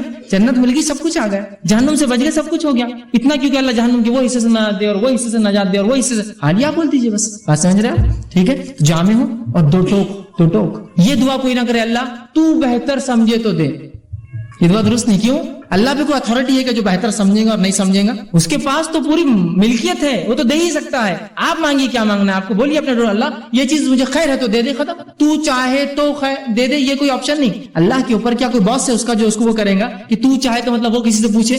ڈائریکٹ اپنے دو ٹوک الفاظ میں کیجیے اللہ یہ چیز خیر ہو تو دے دے، بس ختم. دو ٹوک ہو، مضبوط الفاظ ہو، جامع الفاظ ہو، کم الفاظ ہو اور اپ ٹو دا پوائنٹ ہو دعا اپنی. اور یہ نہیں کہ اللہ کو آپشنز کے ساتھ تو خیر تو بہتر سمجھے تو دے، بلکہ آپ نے کہا سیدھے اپ ٹو دا پوائنٹ آپ کے اللہ اگر خیر ہو تو یہ چیز مجھے دے دے، شر ہوتا ہے اس سے محفوظ، ختم ہو گیا. دو ٹوک الفاظ میں کہے، یہ نہ کہے صحیح بخاری کی روایت یہ نہ کہے کہ جو اللہ تو چاہے تو، بلکہ اللہ کے اوپر کوئی بڑا نہیں، اس کا حاکم نہیں ہے کوئی، وہ خود سنتا ہے، لہٰذا دو ٹوک الفاظ میں دعا کرو. اسی طرح دعا مانگتے ہوئے دعا کی قبولیت کا آپ کو یقین رکھنا ہوگا دل میں. جب آپ شخص سے دعا کریں گے نا ہوتی نہیں ہوتی چلو کر لیں گے، لیکن اب دعا نہیں ہوتی قبول آپ کی، اب نہیں ہوتی، چونکہ آپ ایسی بارگاہ میں جا رہے ہیں جو اتنا غنی ہے جو کسی کو لوٹاتا نہیں ہے، اور وہاں جاتے وقت فقیر یہ سوچے کہ ملے گا نہیں ملے گا چلو مانگ لیتے ہیں، پھر نہیں ملتا. مانگنے والے کو بالکل ڈٹ کر جانا چاہیے کہ اس دربار سے کوئی واپس نہیں جاتا. یہاں تو بھر دے جھولی کس کس سے چالو ہے، اور وہ نہیں بھرے گا تو رب کس کو کیسے وہ کریں گے، وہ تو دینے ہی والا ہے. تو آپ یقین کریں کہ دعا قبول ہونے والی میری، وہ 3 شکلوں میں، وہ یاد رکھیں ہمیشہ. اور پھر دو ٹوک الفاظ میں کیجیے، یقین کے ساتھ کیجیے اللہ قبول کریں گا. اور دعا پوری توجہ اور یکسوئی سے کیجیے، دعا میں خشوع ہو، جیسا نماز روزہ زکوٰۃ حج ذکر و اذکار تلاوت قرآن میں خشوع، تو اسی طرح خشوع ہو. یہ نہیں کہ آپ بہت سے لوگ دعا کرتے ہیں ہاتھ چالو ہے کچھ تو بھی چل رہا ہے بس، مطلب کوئی ان کو دعا میں خشوع نہیں، بس اور ہاں آمین چل رہا ہے معاملہ.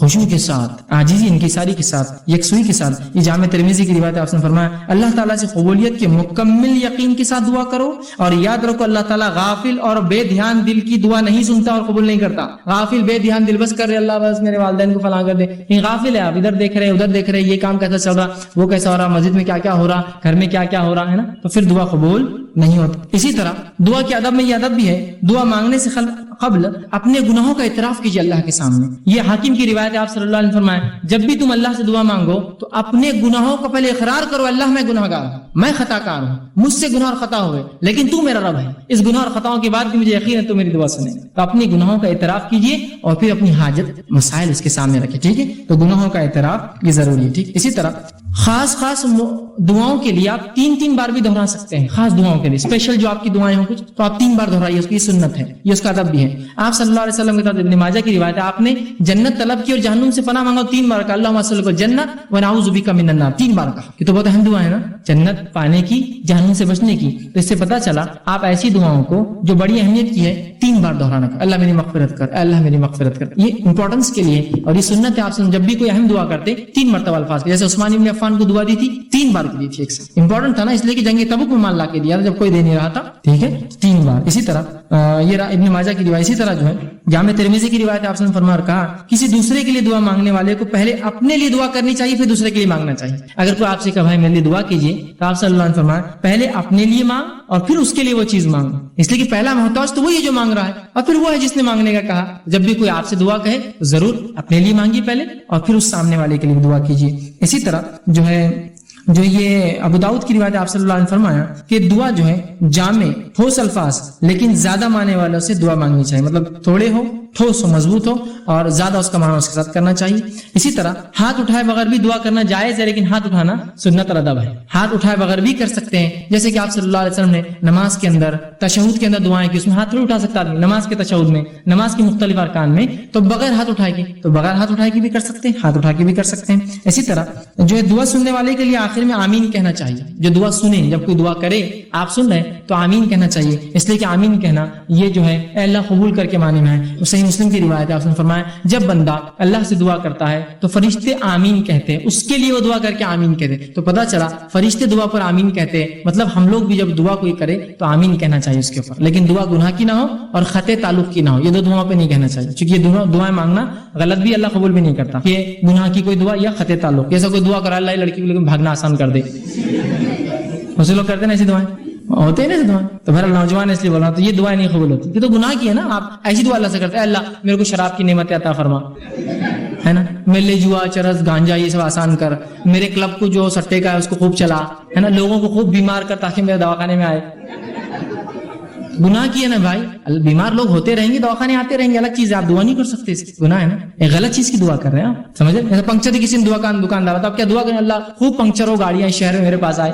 پنکچر تو فطری چیزیں ہوں گی, آپ دعا نہیں, آپ یہ کریں گے اللہ میرے رزق میں برکت دے, اب وہ کیسی ہوں گی وہ ایک الگ چیز ہے. آپ بات سمجھ رہے, یہ دعا ہونی چاہیے, تو گناہ کی دعا نہیں ہونی چاہیے. اسی طرح معمولی سے معمولی چیز بھی اللہ سے مانگنی چاہیے, معمولی بہت معمولی چیز ہے اللہ سے مانگی. ہم لوگ سمجھتے نہیں بڑے مسئلوں میں اللہ کو لانا چاہیے, معمولی مسئلے میں نہ کو اللہ کو جو خواہ لانے کا نہیں, ہر مسئلے میں اپنے رب سے تعلق جوڑیے اپنا. اور معمولی دعا بھی آپ صلی اللہ علیہ وسلم سنیے کیا فرمایا, جامع ترمذی کی روایت ہے, انس بن مالک رضی اللہ عنہ فرماتے ہیں آپ نے فرمایا اور کہا تم میں سے ہر ایک اپنی ضرورت اللہ سے مانگے, حتیٰ کہ جوتے کا تسمہ لیس بھی ٹوٹ جائے تو اللہ سے مانگے اللہ نہیں لیس چاہیے, اور اگر نمک کی کمی ہو تو اللہ سے مانگے اللہ نمک چاہیے مجھے. اس کے بعد کوشش, میں نے پہلے بیان کر دیا, کوشش کے ساتھ یہ سب چیزیں جڑی ہوئی ہیں کہ تسمہ لینے جائے, کوشش کرے مال کما کے خریدے, نمک کے لیے باہر نکلے مانگے یا پھر خریدنے جائے, کوشش کے ساتھ, لیکن دعا پہلے. کوئی مشکل کوئی مصیبت, اگر کسی نے کیا ارے گاڑی پنکچر ہو گیا, اللہ میری مدد کرے اس معاملے میں, گاڑی پنکچر ہوگی میری, کوئی بھی چھوٹی سے چھوٹی لیس تو کتنی چھوٹی چیز ہے نا, کوئی بھی مصیبت ہو اللہ سے فوراً دعا, اس کے بعد کوشش اپنی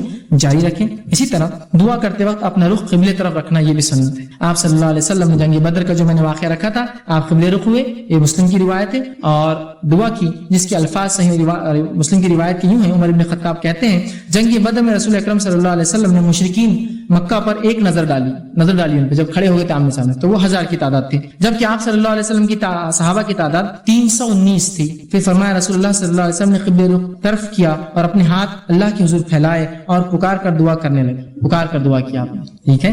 تو یہ دعا کی ادب تھی. اب اسی طرح وہ کلمے جو کلموں کے ساتھ اگر دعا کیا تو اللہ کبھی رد نہیں کرتا, وہ باتیں جن کو آپ اگر لگا لے اپنی دعا میں تو اللہ رد نہیں کرتا, وہ باتیں بھی سن لیں. آپ صلی اللہ علیہ وسلم نے فرمایا, یہ ابن ماجہ کی روایت ہے, اللہ کے اسم اعظم سے جو دعا کی جاتی ہے وہ کبھی رد نہیں ہوتی, اللہ سے قبول کرتا ہی ہے. ویسے تو ہر دعا ہو رہی ہے, لیکن اس میں اور مکمل اور مضبوط کام ہو جاتا ہے اسم اعظم. اور اس کے تعلق سے آپ صلی اللہ علیہ وسلم فرماتے ایک صحابی تھے, وہ دعا کر رہے تھے, انہوں نے دعا یوں کی اور فرمایا, اور دعا کے الفاظ یوں ہیں, اور کہا اللہم انی اسألوکا انت اللہ لا الہ الا انت الاحد الصمد الذی لم یلد ولم یولد ولم یکن لہ کفوا احد. اس طرح سے انہوں نے الفاظ ادا کی.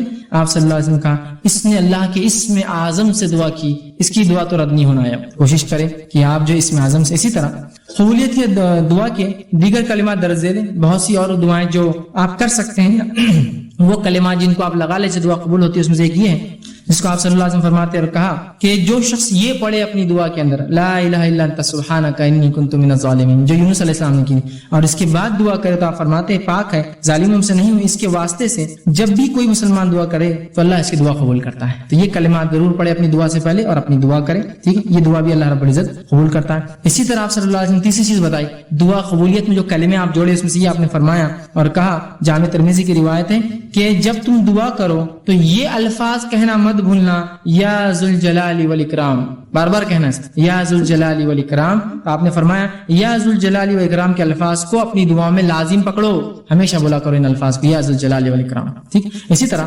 قبولیت دعا کے اوقات کیا ہے, کب کب دعائیں قبول ہوتی ہے, تو سن لیجیے. رات کے آخری حصے میں دعائیں قبول ہوتی ہے. صحیح بخاری کی حدیث ہے, آپ نے فرمایا رات کے آخری حصے میں اللہ پہلے آسمان میں آتا ہے اور ایک آواز آتی ہے کوئی مغفرت کا طلب کرنے والا میں دینے, اور ہر رات ہوتا ہے, رمضان کی رات خاص نہیں, ہر رات تیسرا پہر آخری حصہ جس کو سحری کا حصہ بولتے ہیں نا, یہ حصے میں دعا کیجیے, قبول ہوتی ہی ہے. اسی طرح آپ نے فرمایا اذان اور اقامت کے درمیان جو دعا کی جاتی ہے قبول ہوتی ہے, جامع ترمذی کی روایت ہے. اذان کے بعد سے اقامت کے بیچ میں آپ مسجد میں گئے دعائیں کیجیے.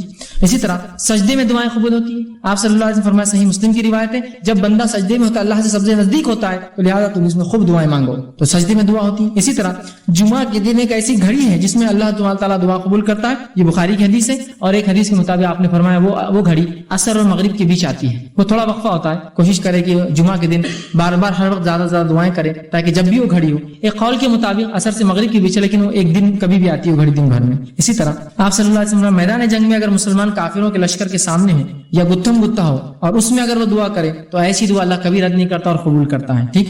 یہ روایت جو ہے ابو داؤد کی ہے۔ اسی طرح بارش جب نازل ہو رہی، آپ نے فرمایا اگر کوئی دعا کرے، حکیم کی روایت ہے، اللہ اس دعا کو بھی قبول کرتا ہے۔ جب بارش برستی ہے اللہ کی رحمت ہوتی ہے، یاد رکھیے اللہ نے روک رکھا ہے، ایک الگ بات ہے ہم سے یہ رحمت ابھی بھرا اس مہینے میں، لیکن جب بھی بارش برسے یاد رکھیے تو بارش جب برستی ہے رحمت ہوتی ہے، مطلب اللہ خوش ہے اس بستی سے، برسا رہا ہے، ہم سے ناراض ہے نہیں برسا رہا ہے، بہرحال تو خوش ہوتا ہے، تو لہٰذا آپ دعا ضرور کیا کیجیے، اس لیے کہ بارش کے وقت دعا کرے تو اللہ قبول کرتا ہے اس دعا کو، حکیم کی روایت۔ اسی طرح عرفہ کے دن 9 ذی الحجہ میں جو ہے عرفہ میں یوم عرفہ جو 9 ذی الحجہ کی دعا بھی قبول ہوتی ہے، جب حاجی میدان عرفہ میں ہوتے ہیں اور دعائیں کرتے ہیں اللہ ان کی دعاؤں کو رد نہیں کرتا، ترمذی کی روایت۔ اسی طرح توبہ کرنے والے کی دعا جو ہے دن ہو یا رات ہو کبھی بھی جو ہے اس کی دعا قبول ہوتی ہے، توبہ کرنے والے کی، اس لیے کہ آپ صلی اللہ علیہ وسلم فرمایا، صحیح مسلم کی روایت ہے، جب کوئی شخص رات توبہ گناہ کرتا ہے اور دن میں توبہ کرتا ہے اللہ اس کی سن لیتا ہے، دن میں گناہ کرتا ہے رات توبہ کرتا ہے سن لیتا ہے، مطلب گناہگار آدمی صبح اور شام کبھی بھی دعا کرے قبول ہو رہی اس کی دعا۔ دیکھیے آپ، ہم سمجھ رہے نیکوکاروں کی ہوتی ہے، یہاں تو گناہگار کے بارے میں آ رہی ہے حدیث کہ گناہگار آدمی صبح اور شام جب دعا کرے توبہ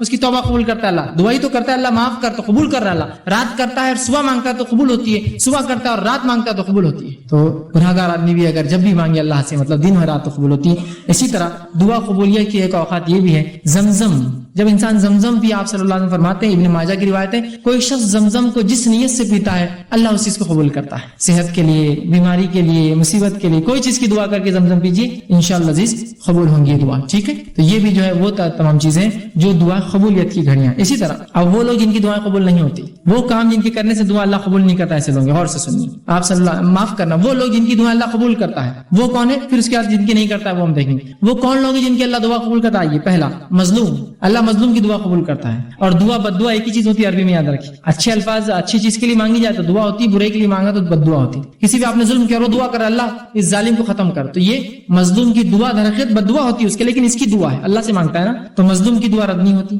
مسافر کی دعا کبھی رد نہیں ہوتی، اور اسی طرح فرمایا باپ کی دعا بیٹے کے حق میں کبھی رد نہیں ہوتی، یہ بات یاد رکھیے۔ عموماً مائیں دعا کرتی بچوں کے لیے، نہیں پہلے باپ کرے، باپ کی دعا اولاد کے حق میں کبھی رد نہیں کرتا اللہ، سمجھ رہے کیوں بتایا گیا؟ اس لیے کہ عموماً باپ دعا کہاں کرتے ہیں، مرد زیادہ دعا کے عادی نہیں ہوتے، عورتیں پھر بھی مائیں بہت کرتی بچوں کے لیے، باپ نہیں کرتا ہے، نہیں باپ نہیں کرنا چاہیے زیادہ دعائیں، ماں بھی کرے میں انکار نہیں کرتا ہوں خوب کرے، لیکن باپ پہلے کرے، اس لیے کہ حدیث میں ہے کہ باپ کی دعا رد نہیں ہوتی بیٹے کے حق میں، ضرور کرے اپنے بچوں کے لیے باپ دعا۔ آپ سے فرماتے ہیں ابن ماجہ کی روایت ہے 3 آدمیوں کی دعا قبول ہو جاتی ہے جس میں کوئی شک نہیں، کوئی سیکنڈ اوپینین تھاٹ نہیں، پہلا مظلوم کی دعا، دوسرا مسافر کی دعا، اور والد کی دعا اپنے بیٹے کے حق میں، تینوں چیزیں میں قبول ہوتی ہے۔ اسی طرح آپ صلی اللہ علیہ وسلم فرماتے ہیں غازی کی دعا قبول ہو جاتی ہے، ٹھیک ہے، اور حج اور عمرہ کرنے والے کی دعا قبول ہوتی ہے۔ غازی جو میدان جنگ میں انسان ہے، اور حج اور عمرہ اس کے تعلق سے آپ نے فرمایا، ابن ماجہ کی حدیث آپ نے فرمایا جہاد فی سبیل اللہ کرنے والا اور حج اور عمرہ کرنے والا اللہ کا مہمان ہے، اللہ نے انہیں بلایا تو وہ آ گئے، لہٰذا اللہ سے اگر وہ سوال کرے تو اللہ انہیں عطا کرے گا، سوال کرے گا، حاجی بھی مہمان ہے مجاہد بھی مہمان ہے، سوال کرے بس اللہ عطا کرے گا، ٹھیک ہے۔ اسی طرح نیک اولاد کی دعا والدین کے حق میں قبول ہوتی ہے، ہم سے سمجھتے بڑے چھوٹوں کو دے سکتے، چھوٹے ہی بڑوں کو دے دعا، جہاں باپ کی بیٹے کے لیے ہوتی بیٹے کی باپ کے لیے بھی ہوتی ہے قبول۔ آپ صلی اللہ علیہ وسلم فرماتے ہیں، مسند احمد کی روایت آپ نے فرمایا کہ ایک آدمی نے اللہ رب العزت سے جب وہ جنت میں جائیں گا تو پوچھیں گا اللہ میرے نام اعمال میں کچھ نیکیاں ایسی ایسی اور ایسی لکھی تھی جو میں نے کی نہیں تھی، کبھی میں نے وہ کام کیے نہیں تھے، تو اللہ رب العزت کو بتائیں گا، کہیں گا یہ وہ دعائیں ہیں جو تیرا لڑکا تیرے لیے دنیا میں کیا کرتا تھا، اس کے بدلے میں تجھے اجر دے رہا ہوں آج۔ تو باپ کی بیٹے کے لیے، بیٹے کی باپ کے لیے، دونوں کے ایک دوسرے کے لیے رد نہیں ہوتی، سمجھ رہے ہیں آپ بات کو۔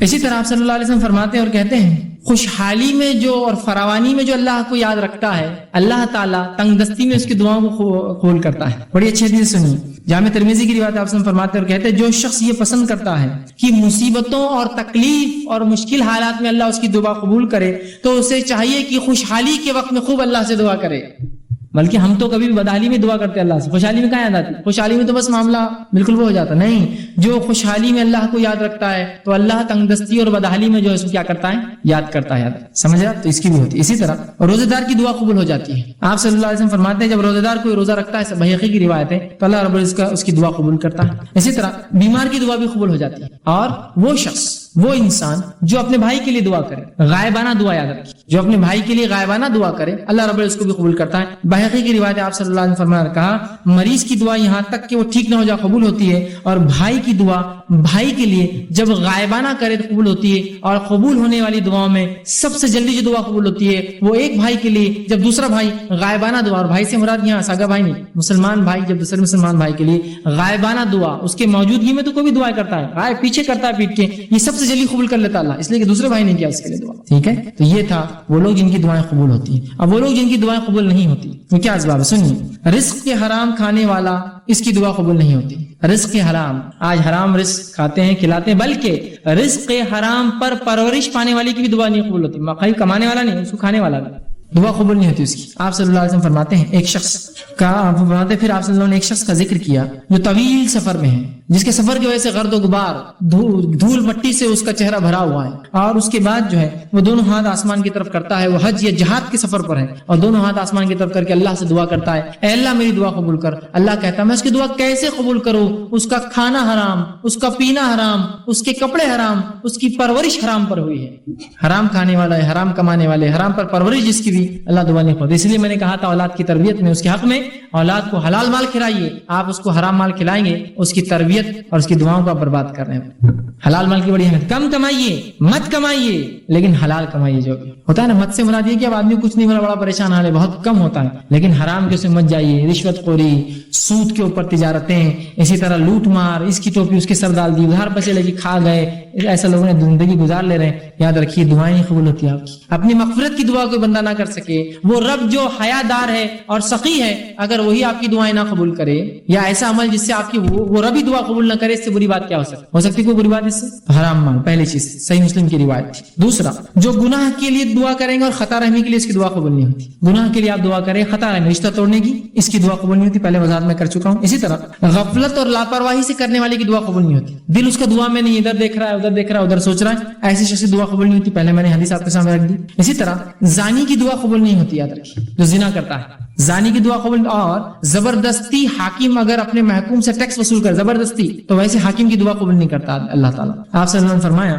کہ سوائے زانیہ کے اللہ سبحانہ تعالیٰ ہر روز لوگوں کو معاف کرتا ہے، جو سوال کرتے رات میں عطا کرتا ہے، لیکن سوائے زانیہ کے جو اپنے زنا کے ذریعے دوسروں کو سیراب کرتی ہے، دوسرے لوگوں کو خوش کرتی ہے، زانیہ سے مراد زانیہ عورت بھی اور زانیہ مرد بھی، یاد رکھیے ٹھیک، وہ سیراب کرتی ہے۔ اور زانیہ عورت کا لفظ اس لیے ہے حدیث میں، اس لیے کہ اس زمانے میں سے عورتیں زنا کرتی تھی، مطلب اس طرح کی کام کرتی تھی کہ لوگ آ کر اس سے فائدہ اٹھاتے ہیں، حالانکہ وہ ایک زنا کر اور یہ، لیکن آج کل مرد بھی ایسی تجارتیں کرتے ہیں، ایسے بزنس کے نام پہ چل رہے ہیں، زنا کرتے ہیں، وہ ان کا کام ہوتا ہے، ٹھیک ہے۔ تو ایسے شخص کی اللہ دعا قبول نہیں کرتا، اور زنا کو آج امت مسلمہ نے عام سمجھ لیا ہے، معمول سمجھ لیا ہے، فیشن سمجھ لیا ہے، زندگی جینے کا طریقہ سمجھ لیا ہے، اور اس کے لیے پوری زندگی اس کا وقت اور توانائی لٹاتا ہے، یعنی فیشن سمجھ لوگوں نے، اس شہر سے اس شہر گھومنے جاتے تو زنا کے لیے جاتے ہیں، بولنے کی ضرورت نہیں مجھے، اور مانگتے ہو پھر اللہ سے مصیبت میں، کہاں سے اللہ مدد کرے گا تمہاری، کہاں سے مدد؟ ہم نے خود راستے بند کیے دعاؤں کے، اللہ نے نہیں کیا، اللہ دینے بیٹھا ہی ہے، یاد رکھیے ہر روز بیٹھا ہے، ہر گھڑی دینا چاہتا ہے، ٹھیک ہے، یہ طبرانی کی روایت تھی۔ اسی طرح جو قوم امر بالمعروف اور نہی عن المنکر کا کام روک دیتی ہے، اچھائی کا حکم نہیں دیتی، برائی سے روک جاتی ہے، اور فرائض پہ عمل نہیں کرتی، اللہ ایسی قوم کی دعا بھی نہیں سنتا۔ اس کے تعلق سے جامع ترمذی کی روایت آپ نے فرمایا، بڑی مشہور حدیث آپ نے فرمایا، اس ذات کی قسم جس کے ہاتھ میں میری جان ہے، تم امر بالمعروف نہی عن المنکر کرتے رہو، ورنہ ان قریب اللہ تم پر اس طرح سے عذاب نازل کرے گا، پھر تم اس سے دعائیں کرو گے، تمہاری دعائیں قبول نہیں کی جائیں گی۔ جو فرائض کو چھوڑنے والے ہیں، اچھائی کا حکم دیتے، برائی سے نہیں روکتے، ان کی دعائیں بھی قبول نہیں ہوتی تھی۔ یہ وہ چند اشخاص تھے جن کی دعائیں قبول نہیں ہوتی۔ اب وہ کام جو دعاؤں میں جائز ہے، اس کے آداب ہے، کچھ بس رکھ دیتا ہوں۔ کسی شخص کی درخواست پر کسی آدمی کے نام لے کے دعا کرنا جائز ہے، صحیح بخاری کی روایت ہے، کسی کی درخواست، آپ صلی اللہ علیہ وسلم کے زمانے میں حضرت عمر عمرہ کے لیے گئے تو آپ نے کہا میرے بھائی مجھے اپنی دعا میں یاد رکھنا۔ کس نے کہا؟ اللہ کے رسول نے کہا عمر سے، میرے بھائی مجھے اپنی دعا میں یاد رکھنا، ٹھیک ہے۔ یہ نہیں کہا کہ عمر تم تو میرے سے چھوٹے ہو ایمان میں، تم میرے کو بولو، اور حضرت عمر نے کہا اللہ کے رسول آپ اتنے بڑے، آپ سے آپ کے ذریعے ہم مانگتے ہیں، ہم سے کب کرا رہے آپ؟ ٹھیک ہے، حضرت عمر نے کہا میں یاد رکھوں گا، سمجھ رہا بات کو؟ تو کسی کو آپ کہہ سکتے درست، اس میں کوئی مسئلہ نہیں۔ اسی طرح دعا میں کافروں کے لیے ہدایت طلب کر سکتے ہیں آپ صلی اللہ علیہ وسلم کئی کافروں کے لیے ہدایتیں طلب کہ اللہ عمرین میں سے کسی ایک کو ہدایت دے۔ ایک عمر تھا ابو جہل، اس کا نام بھی عمر تھا، اور ایک عمر تھے عمر ابن خطاب، دونوں عمر تھے، تو کہا ایک کو ہدایت دے، اللہ نے عمر ابن خطاب کے حق میں قبول کی دعا، تو کافروں کے لیے دعا کر سکتے، بخاری کی روایت۔ اسی طرح دعا میں اللہ تعالیٰ سے اس کے اسم اعظم اور اس کی صفات اور اس کے وسیلے سے دعا کر سکتے ہیں آپ۔ اللہ کے اسماء و صفات اسی لیے تو ہے کہ اس کے وسیلے سے آپ دعا کریں۔ زندگی چاہیے تو الحی کے نام سے دعا کریں، اے زندگی کے دین یا حیو مجھے جو ہے فلاں زندگی عطا فرما، اس کی زندگی عطا فرما۔ فرما, اس کو موت سے بچا لے. سمجھ رہے ہیں بات کو؟ رزق چاہیے, یا رزاق تو رزق دینے والا ہے, ہمیں رزق عطا فرما.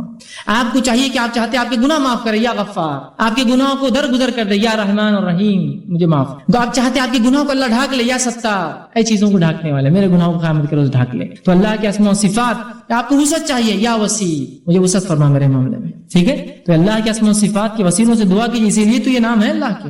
بہرحال اسی طرح اپنے نیک اعمال کے وسیلے سے بھی دعا مانگ سکتے ہیں, بھی قبول ہوتی ہے. میں نے جیسا کہ بخاری کی حدیث ہے کہ 3 آدمی جو بنی اسرائیل کے غار میں چلے گئے, تینوں نے نیک اعمال کے وسیلے سے دعا مانگی نا. کیا تینوں نے کہا نہیں ہم اپنے قوم کے نبی جو انتقال کر کے ان کے وسیلے سے مانگیں گے, اپنے قوم کے پیروں فقیروں سے مانگیں, خود کے وسیلے سے مانگی تینوں نے دعائیں. ٹھیک ہے, تو اپنے وسیلے سے, بخاری کی روایت. اسی طرح زندہ نیک آدمی سے دعا کروانا جائز ہے. کوئی زندہ نیک آدمی ہے, بول بھی سکتے دعا کرو, اور کروانا مطلب وسیلہ لینا کہ دیکھیے آپ میرے لیے دعا کریں, اور میں نیک سمجھتا ہوں آپ کو, اور میں بھی دعا کروں گا, لیکن میں آپ کے نام آپ کے وسیلے سے دعا کروں اللہ سے.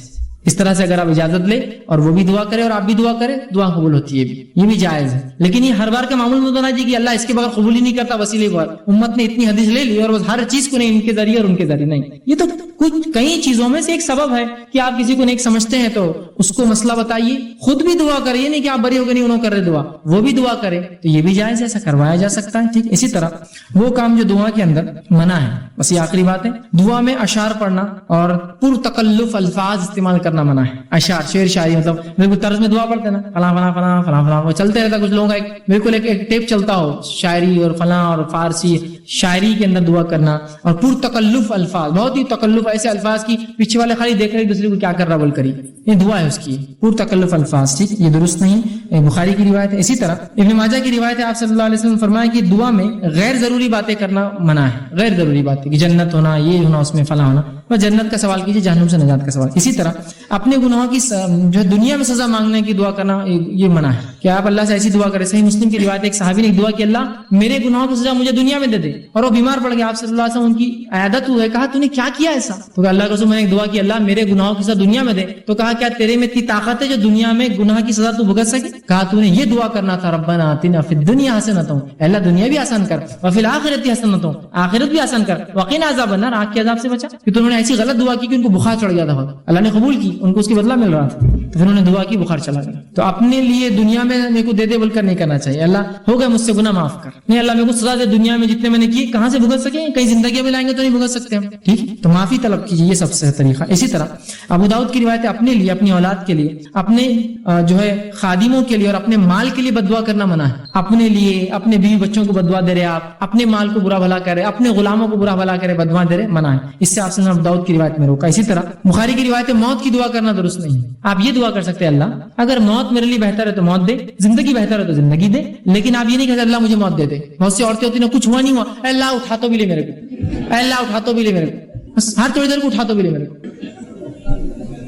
مطلب آپ موت کی نہیں کر سکتے, یہ دعا نہیں کرنا چاہیے. ٹھیک, اسی طرح ہوتا ہے بہت سی بار انجانے جانے میں لوگ بددعائیں دیتے ہیں, جیسا اولاد کو نہیں دینا چاہیے, بچوں کو نہیں دینا چاہیے, اس لیے کہ آپ صلی اللہ علیہ وسلم نے فرمایا, وہ جو حدیث تھی پہلی میں پھر دوہرا دیتا ہوں, اولاد, اپنے خادم, غلاموں کو, بچوں کو بددعا نہیں دینا. آپ نے فرمایا, دیکھیے کیا فرماتے ہیں, اپنی جانوں, خود کو, اپنی اولاد, اپنے خادموں اور اپنے مالوں کے لیے بددعا نہ کرو کہ تمہاری زبان سے ایسے وقت کوئی بددعا کے کلمات نہ نکل جائے جس وقت اللہ سے قبول کر لے. تو عورتیں بھی ہوتی بہت سی بار بددعائیں دیتی بچوں کو, ناس پیٹا ہے, یہ تو میرا فلاں ہے, یہ تو ایسے ہے, بددعائیں مت. اس کو کبھی اپنا عام معمول میں بنائیے. اچھے لوگ, انبیاء, صلحاء کبھی بددعائیں نہیں دیتے, ورنہ ہمارے پاس ایک معمول ہو گیا نا, بچوں کو مائیں بددعا دیتی, کچھ بھی بددعائیں دے رہی کہ تم ایسے ہو جاؤ, تنگ کر دیے, ویتاق لا دیے, میرے کو فلاں ہو جائے, تمہارا تو بیڑا غرق ہو, اللہ نے قبول کر لیا تو, اور پھر وہی مائیں پھر دعائیں کریں گی, اللہ اس کا بیڑا غرق کیوں ہو رہا ہے, پھر آپ نے تو بددعا دی. خام خواہ اچھے الفاظ, برے الفاظ مت نکالیے. ٹھیک, اسی طرح موت کی دعا کرنا منع ہے. اسی طرح خطا رحمی اور گناہ کی دعا کرنا منع ہے, اور اسی طرح عجلت طلبی سے دعا کرنا آپ سے منع کیا. صحیح مسلم کی روایت. اسی طرح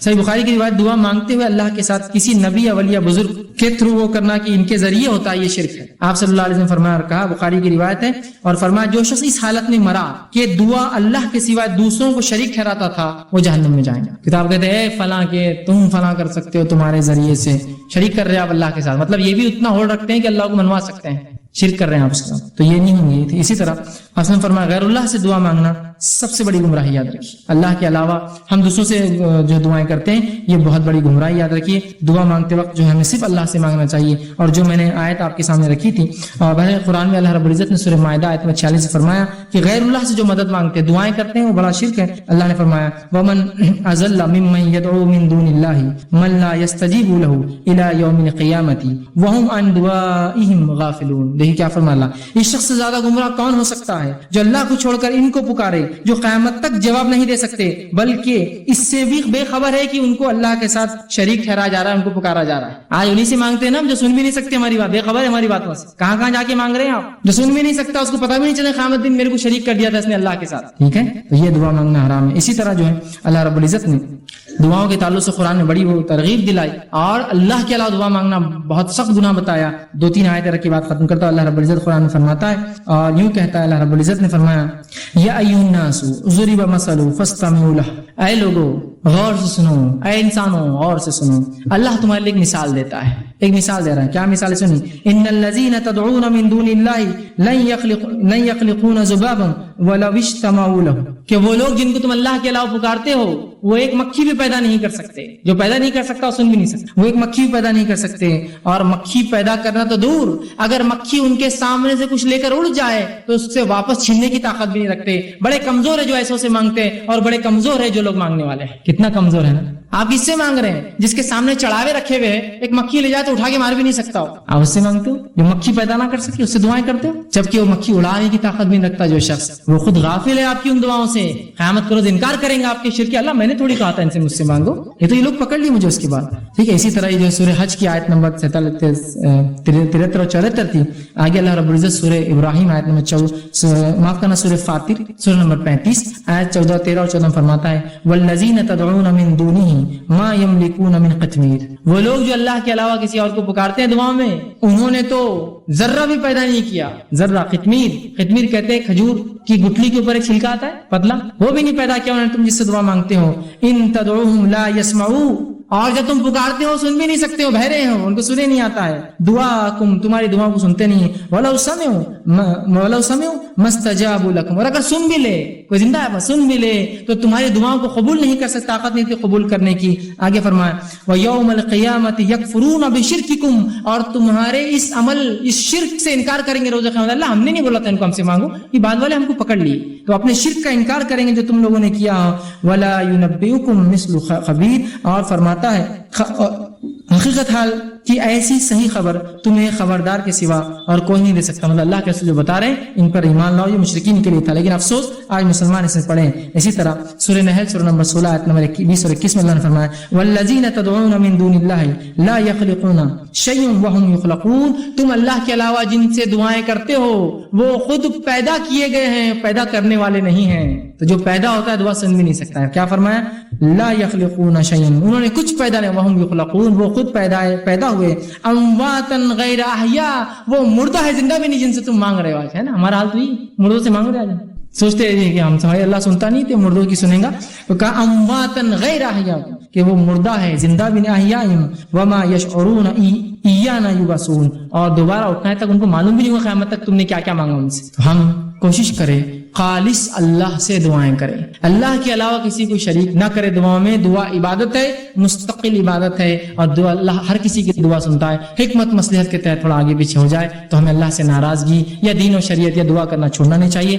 دعا بڑا افضل عمل ہے, یہ مومن کا ہر مصیبت پریشانی دنیا کی ہر تکلیف اور مسائل کے خلاف بہترین ہتھیار ہے. کوشش کے ساتھ ہمیں چاہیے کہ ہر بار اللہ سے ہم دعا کریں, خوب دعائیں کرے کہ کم از کم قبول, اگر ظاہری نہ ہو تو آخرت میں باطنی اجر اس کا ضرور انشاءاللہ ملیں گا. اسی پر اپنی بات ختم کرتا ہوں. اللہ رب العزت سے دعا ہے کہ اللہ سبحانہ تعالیٰ ہمیں جو ہے کہنے سننے زیادہ جو عمل کی توفیق عطا فرمائے, جو کچھ کہا سنا گیا اس پہ عمل کرنے کی توفیق دے, کتاب و سنت کی صحیح فہم صحیح سمجھ عطا فرمائے, دعاؤں کی کثرت کرنے کی اور صحیح دعائیں مانگنے کی ہمیں توفیق دے, اور اللہ رب العزت ہماری دعاؤں کو قبول کرے. وآخر دعوانا الحمدللہ رب العالمین, سبحان ربک رب العزت عما یصفون وسلام علی المرسلین والحمدللہ رب العالمین.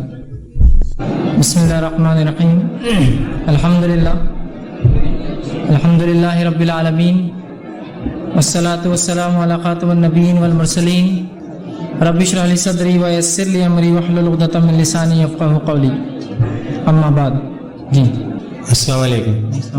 میرا نام عمران احمدی ہے.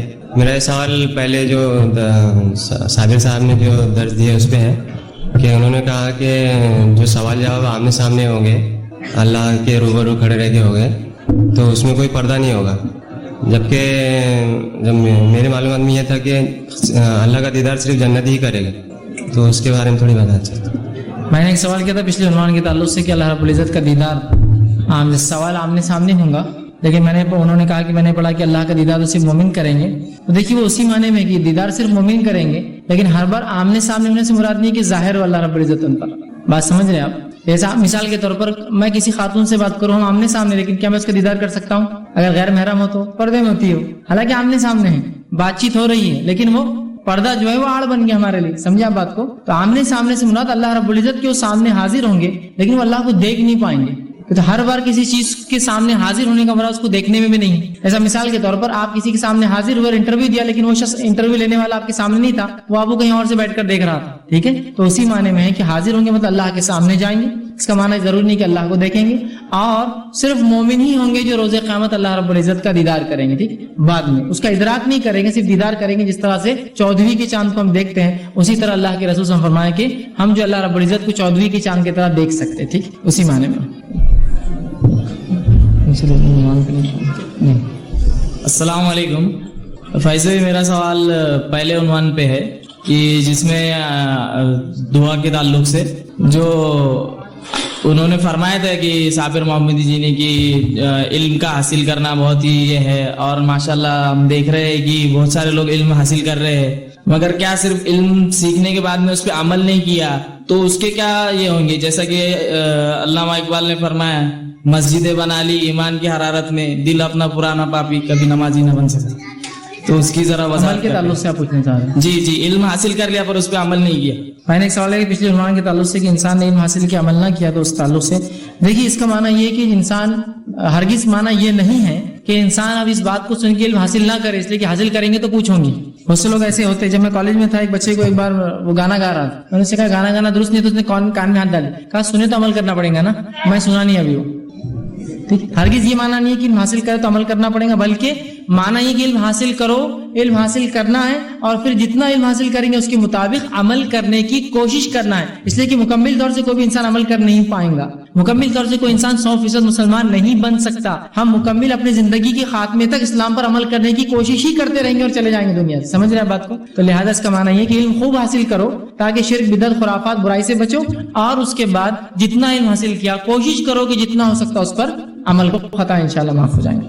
کسی نے ایک سوال کیا کہ میرا سوال یہ ہے کہ میں نے اپنی زندگی میں کچھ ایسے مسئلے تھے جس کی بنا پر زنا کیا, لیکن میں ابھی وہ چیز کرنے کے بعد بہت زیادہ پریشان ہوں اور اللہ تعالیٰ سے دعا جو ہے کرتا ہوں وہ مجھے معاف کر دے. کیا ایسی دعا قبول ہوگی؟ سب سے پہلی چیز تو دیکھیے, اگر کسی بھی شخص نے کتنا بھی بڑا جرم کیا ہو زندگی میں, کتنا بھی بڑا جرم, کتنا بھی بڑا گناہ, حتیٰ کہ رب کے ساتھ شرک بھی کیا ہو, اگر سچے دل سے دو معافی مانگے گا انشاءاللہ اس کی توبہ اللہ قبول کرے گا. میرا باپ چونکہ آج عنوان توبہ نہیں ہے, استغفار اور توبہ, لیکن کوئی بھی گناہ کتنا ہی سنگین کیا ہو, چاہے اس نے زنا کیا ہو, انشاءاللہ اللہ معاف کریں گے. لیکن میں ہرگز دعوت نہیں دے رہا ہوں کہ آپ گناہ کیجئے, اللہ معاف کرنے والا ہے. اس بات کو بالکل واضح ہو آپ کے ذہن میں. گناہ اگر کسی سے ہو گیا, ایسا وہ کہہ رہے کہ مجبوری میں کسی سے گناہ و زنا والا عمل, تو یاد رکھیے. لیکن اب زندگی میں اگر اس نے سچی توبہ کی ہے تو اللہ رب العزت سچی توبہ کو بڑا پسند کرتا ہے, اور اتنا پسند کرتا ہے, سچی توبہ کو اتنا پسند کرتا ہے کہ صحیح مسلم کی روایت کے, صحیح حدیث مسلم کی روایت کے مطابق آپ صلی اللہ علیہ وسلم فرماتے ہیں ایک شخص جو ہے ریگستان میں ہے اور اس کا اگر اونٹ گم جائے ساز و سامان کے ساتھ, تو وہ اس شخص کتنا پریشان ہوگا, اور اگر اس کے بعد اس کا اونٹ مل جائے تو وہ کتنا خوش ہوگا. اللہ سبحانہ تعالیٰ اس سے بھی زیادہ خوش ہوتا ہے جب اس کا بندہ گناہ سے توبہ کرتا ہے. لیکن ہرگز اس کا مطلب نہیں ہے کہ آپ گناہ کیجئے. اگر ایسے کوئی گناہ آپ سے زندگی میں کبھی بھی ہوں گے, اللہ سے آپ سچے دل سے اگر توبہ کریں گے تو انشاءاللہ العزیز اللہ سبحانہ تعالیٰ معاف کرے گا. توبہ کی شرائط 3 ہیں. ایک, سب سے پہلے دل میں نادم ہو, دوسرا اللہ سے توبہ کرے, تیسرا وہ عمل کو کبھی نہ کرے, اور اگر انسانوں کا معاملہ ہو تو چوتھا اس انسان سے معافی مانگے. تو اگر یہ معاملہ اللہ کے ساتھ ہے آپ کا, تو آپ اللہ سے توبہ کرے, آئندہ یہ عمل نہ ہونے دے, اور اس کے بعد جس شخص کے ساتھ یہ عمل ہوا اگر اسے معافی مانگنا مناسب ہے تو ٹھیک ہے، نہ تو بہرحال اس میں کوئی حرج نہیں ہے، لیکن چونکہ وہ بھی گناہگار ہے اس معاملے میں، ٹھیک، لیکن اگر بہرحال اب وہ معاملہ ہو چکا ہے، اگر اس سے معافی مانگنے سے معاملہ اور بڑھ سکتا ہے تو پھر مت کیجیے، اس لیے کہ پھر اس طرف آپ جائیں گے، ٹھیک، تو لہٰذا آپ اللہ سے معافی مانگیں انشاءاللہ عزیز، اللہ تعالیٰ آپ کی یہ دعا، چونکہ مغفرت کی دعا یہ بھی بہرحال ایک دعا ہے جو توبہ ہم کرتے ہیں، دعا ہے، اللہ اس کو قبول کرتا ہے۔ اس میں ایک دعا تھی اور لکھا تھا کہ یہ دعا 10 لوگوں کو بھیجو تو آپ کی مصیبت دور ہو جائیں گی، 6 لوگوں کو بھیجو تو دعا قبول ہوگی، کیا یہ صحیح ہے؟ اور آخر میں لکھے تھے کہ اللہ پر بھروسہ ہو تو ضرور بھیجنا، ایسے وقت میں کیا کریں، لوگوں کو میسج بھیجے یا نہیں؟ کسی نے اچھا سوال کیا۔ دعاؤں کے تعلق سے غلط فہمی یہ ہوتی ہے چونکہ لوگوں سے کروائے، کوئی بھائی اپنے لیے کرے تو قبول ہوتی ہے، تو لوگ کیا کرتے ہیں کاغذوں پر دعا یا کچھ لکھ دیتے ہیں اور بولتے ہیں اب اس کو 10 لوگوں میں بانٹو، 10 لوگوں تک پہنچاؤ، اگر ایمان والے ہو تو ضرور پہنچانا۔ بہت سے میسج مجھے بھی آتے ہیں اگر ایمان سچا ہے تو سب مسلمانوں کو بھیجو، میں نے کہا اتنے کروڑوں مسلمان میں کہاں سے بھیج سکتا اکیلا آدمی، سب کو بھیجو، ایمان ہے تو شرط بھی لگا دی، انہوں نے چیک کر لیا، نہیں ہے تو مطلب نہیں بھیجے مطلب ایمان نہیں، پھر اس پہ 10 لوگوں کو بھیجو تو دعا پوری ہو جائیں گی، 6 لوگوں کو بھیجو تو فلاں ہو جائیں گا، یہ تو ٹھیک تھا، اس میں یہ بھی لکھا ہوا رہتا اگر نہیں بھیجے تو ایک آدمی مر گیا، ایک کا بچہ مر گیا، ایک کی نوکری چلے گئی، اور ایک نے کر دیا تو اس کی لاٹری لگ گئی، اس کا فلاں ہو گیا۔ دیکھیے یہ سب فالتو باتیں ہیں، اس کی شریعت میں کوئی حیثیت نہیں، اپنی دعا آپ کیجیے، ایسے کوئی میسج بھیجنے سے یا لکھ کر دینے سے، یہ ہو سکتا ہے میسج موبائل کمپنیاں اور کسی زمانے میں زیروکس کمپنیوں کا چال ہوں گی کہ بھائی زیروکس لوگ زیادہ بانٹے، میسج کرے تو بھیج دیا ایک میسج، لا الہ الا اللہ بھیجو، کتنے لوگوں کو دو کتنا ثواب ملیں گے، بھیج دے لوگ لا الہ الا اللہ، اس کو میسج کرتے لوگ کتنا ثواب ملیں گے، یہ کون سا طریقہ ہے ثواب حاصل کرنے کو سمجھ میں نہیں آ رہا۔ ایسا تو راستے پہ کھڑے ہو جا، ناکہ بندی کر دو، چلو لا الہ الا اللہ نکلو باہر،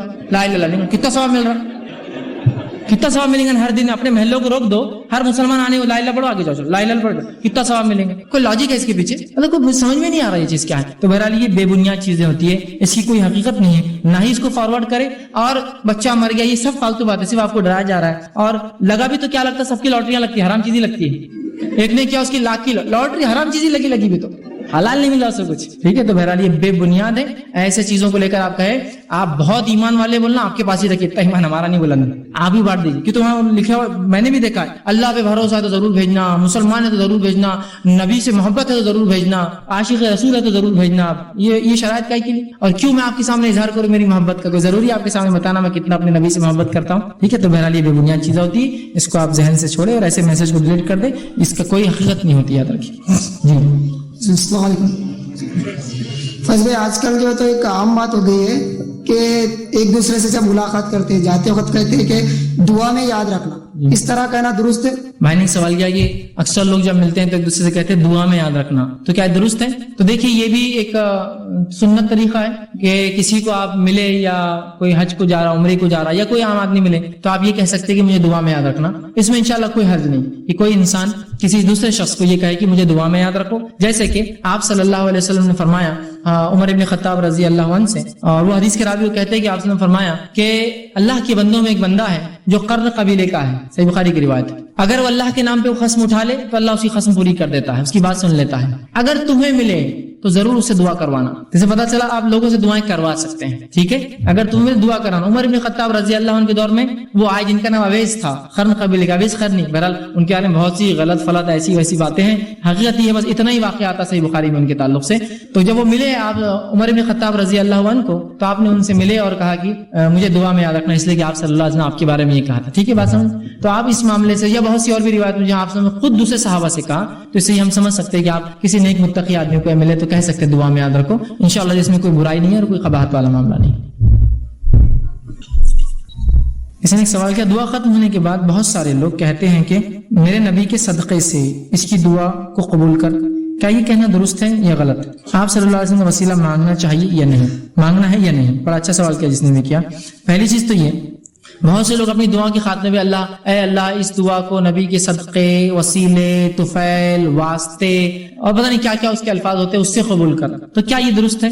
تو یاد رکھیے جب تک نبی اکرم صلی اللہ علیہ وسلم حیات تھے، زندہ تھے دنیا میں، تب تک آپ کے وسیلے سے دعا کرنا درست تھا، اور وہ بھی ان 4 شرائطوں کے ساتھ، زندہ ہو، متقی ہو تو ظاہر سی بات اللہ کے رسول ہے تو نبی ہے تو متقی کا مسئلہ نہیں، زندہ ہونا شرط ہے، اس کے بعد وہ بھی دعا کرے اور آپ بھی دعا کرو، حدیث میں الفاظ ہے, صحیح مسلم کی روایت ہے, آپ صلی اللہ علیہ وسلم کا ایک صحابی آئے, کہا اللہ کے رسول میں نابینا ہوں, آپ دعا کیجیے میرے بینائی کے لیے. آپ صلی اللہ علیہ وسلم فرمایا اگر تو اس برداشت کرے, صبر کرے تو بہتر ہے. کہا نہیں, دعا کیجیے. آپ نے کہا ٹھیک ہے, گھر جا 2 رکعت نماز پڑھ, نماز کا دیا دعا کر کے اللہ میں تیرے نبی کے وسیلے سے تجھ سے دعا کرتا ہوں کہ میری بینائی واپس دے. اور آپ صلی اللہ علیہ وسلم نے بھی دعا کی, انہوں نے گھر جا کے دعا کی تو ان کی بینائی واپس لوٹ آئی. لیکن اس حدیث میں جو باتیں بھی کیا ہے, آپ صلی اللہ علیہ وسلم کو مسئلہ معلوم تھا, آپ نے بھی دعا کی اور اس شخص نے بھی دعا کی. یہاں یہ تھوڑی ہے کہ بس آپ نے نبی صلی اللہ علیہ وسلم کے وسیلے سے دعا, نبی صلی اللہ علیہ وسلم کو معلوم ہے کہ ہم ان کے وسیلے سے دعا کر رہے ہیں, ابھی ایک شرط پوری نہیں ہو رہی, یاد رکھیے. دوسرا آپ حیات بھی نہیں تو وہ شرط بھی پوری نہیں ہو رہی, نہ آپ کو پتا ہے نہ آپ حیات ہے, اور ظاہر سی بات اللہ کے علاوہ کوئی عالم الغیب نہیں ہے جو سن سکے. ٹھیک ہے بات سمجھے.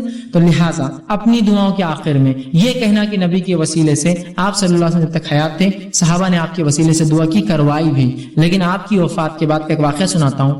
عمر ابن خطاب رضی اللہ عنہ کے دور میں قحط سالی ہوئی. اس کے اندر ہوا یوں کہ آپ صلی اللہ علیہ وسلم تو حیات نہیں تھے, قحط سالی سوکھا پڑا. تو عباس رضی اللہ عنہ کو بلایا گیا, وہ آئے. عمر ابن خطاب نماز استسقاء کا اعلان کیا, لوگ باہر گئے, نماز ہوئی. نماز کے بعد عمر ابن خطاب نے سنی کیا الفاظ کہے. عباس رضی اللہ عنہ کو کھڑا کیا اور کہا, اے اللہ, جب تیرا نبی ہم میں زندہ تھا ہم اس کے وسیلے سے بارش کے لیے تجھ سے دعا کرتے تو خوب بارش برساتا. آج تیرا نبی ہم میں موجود نہیں ہے, لہٰذا میں اس کے چچا عباس کے وسیلے سے تجھ سے دعا کرتا ہوں, ہماری دعا کو قبول کر. اور خوب بارش ہوئی.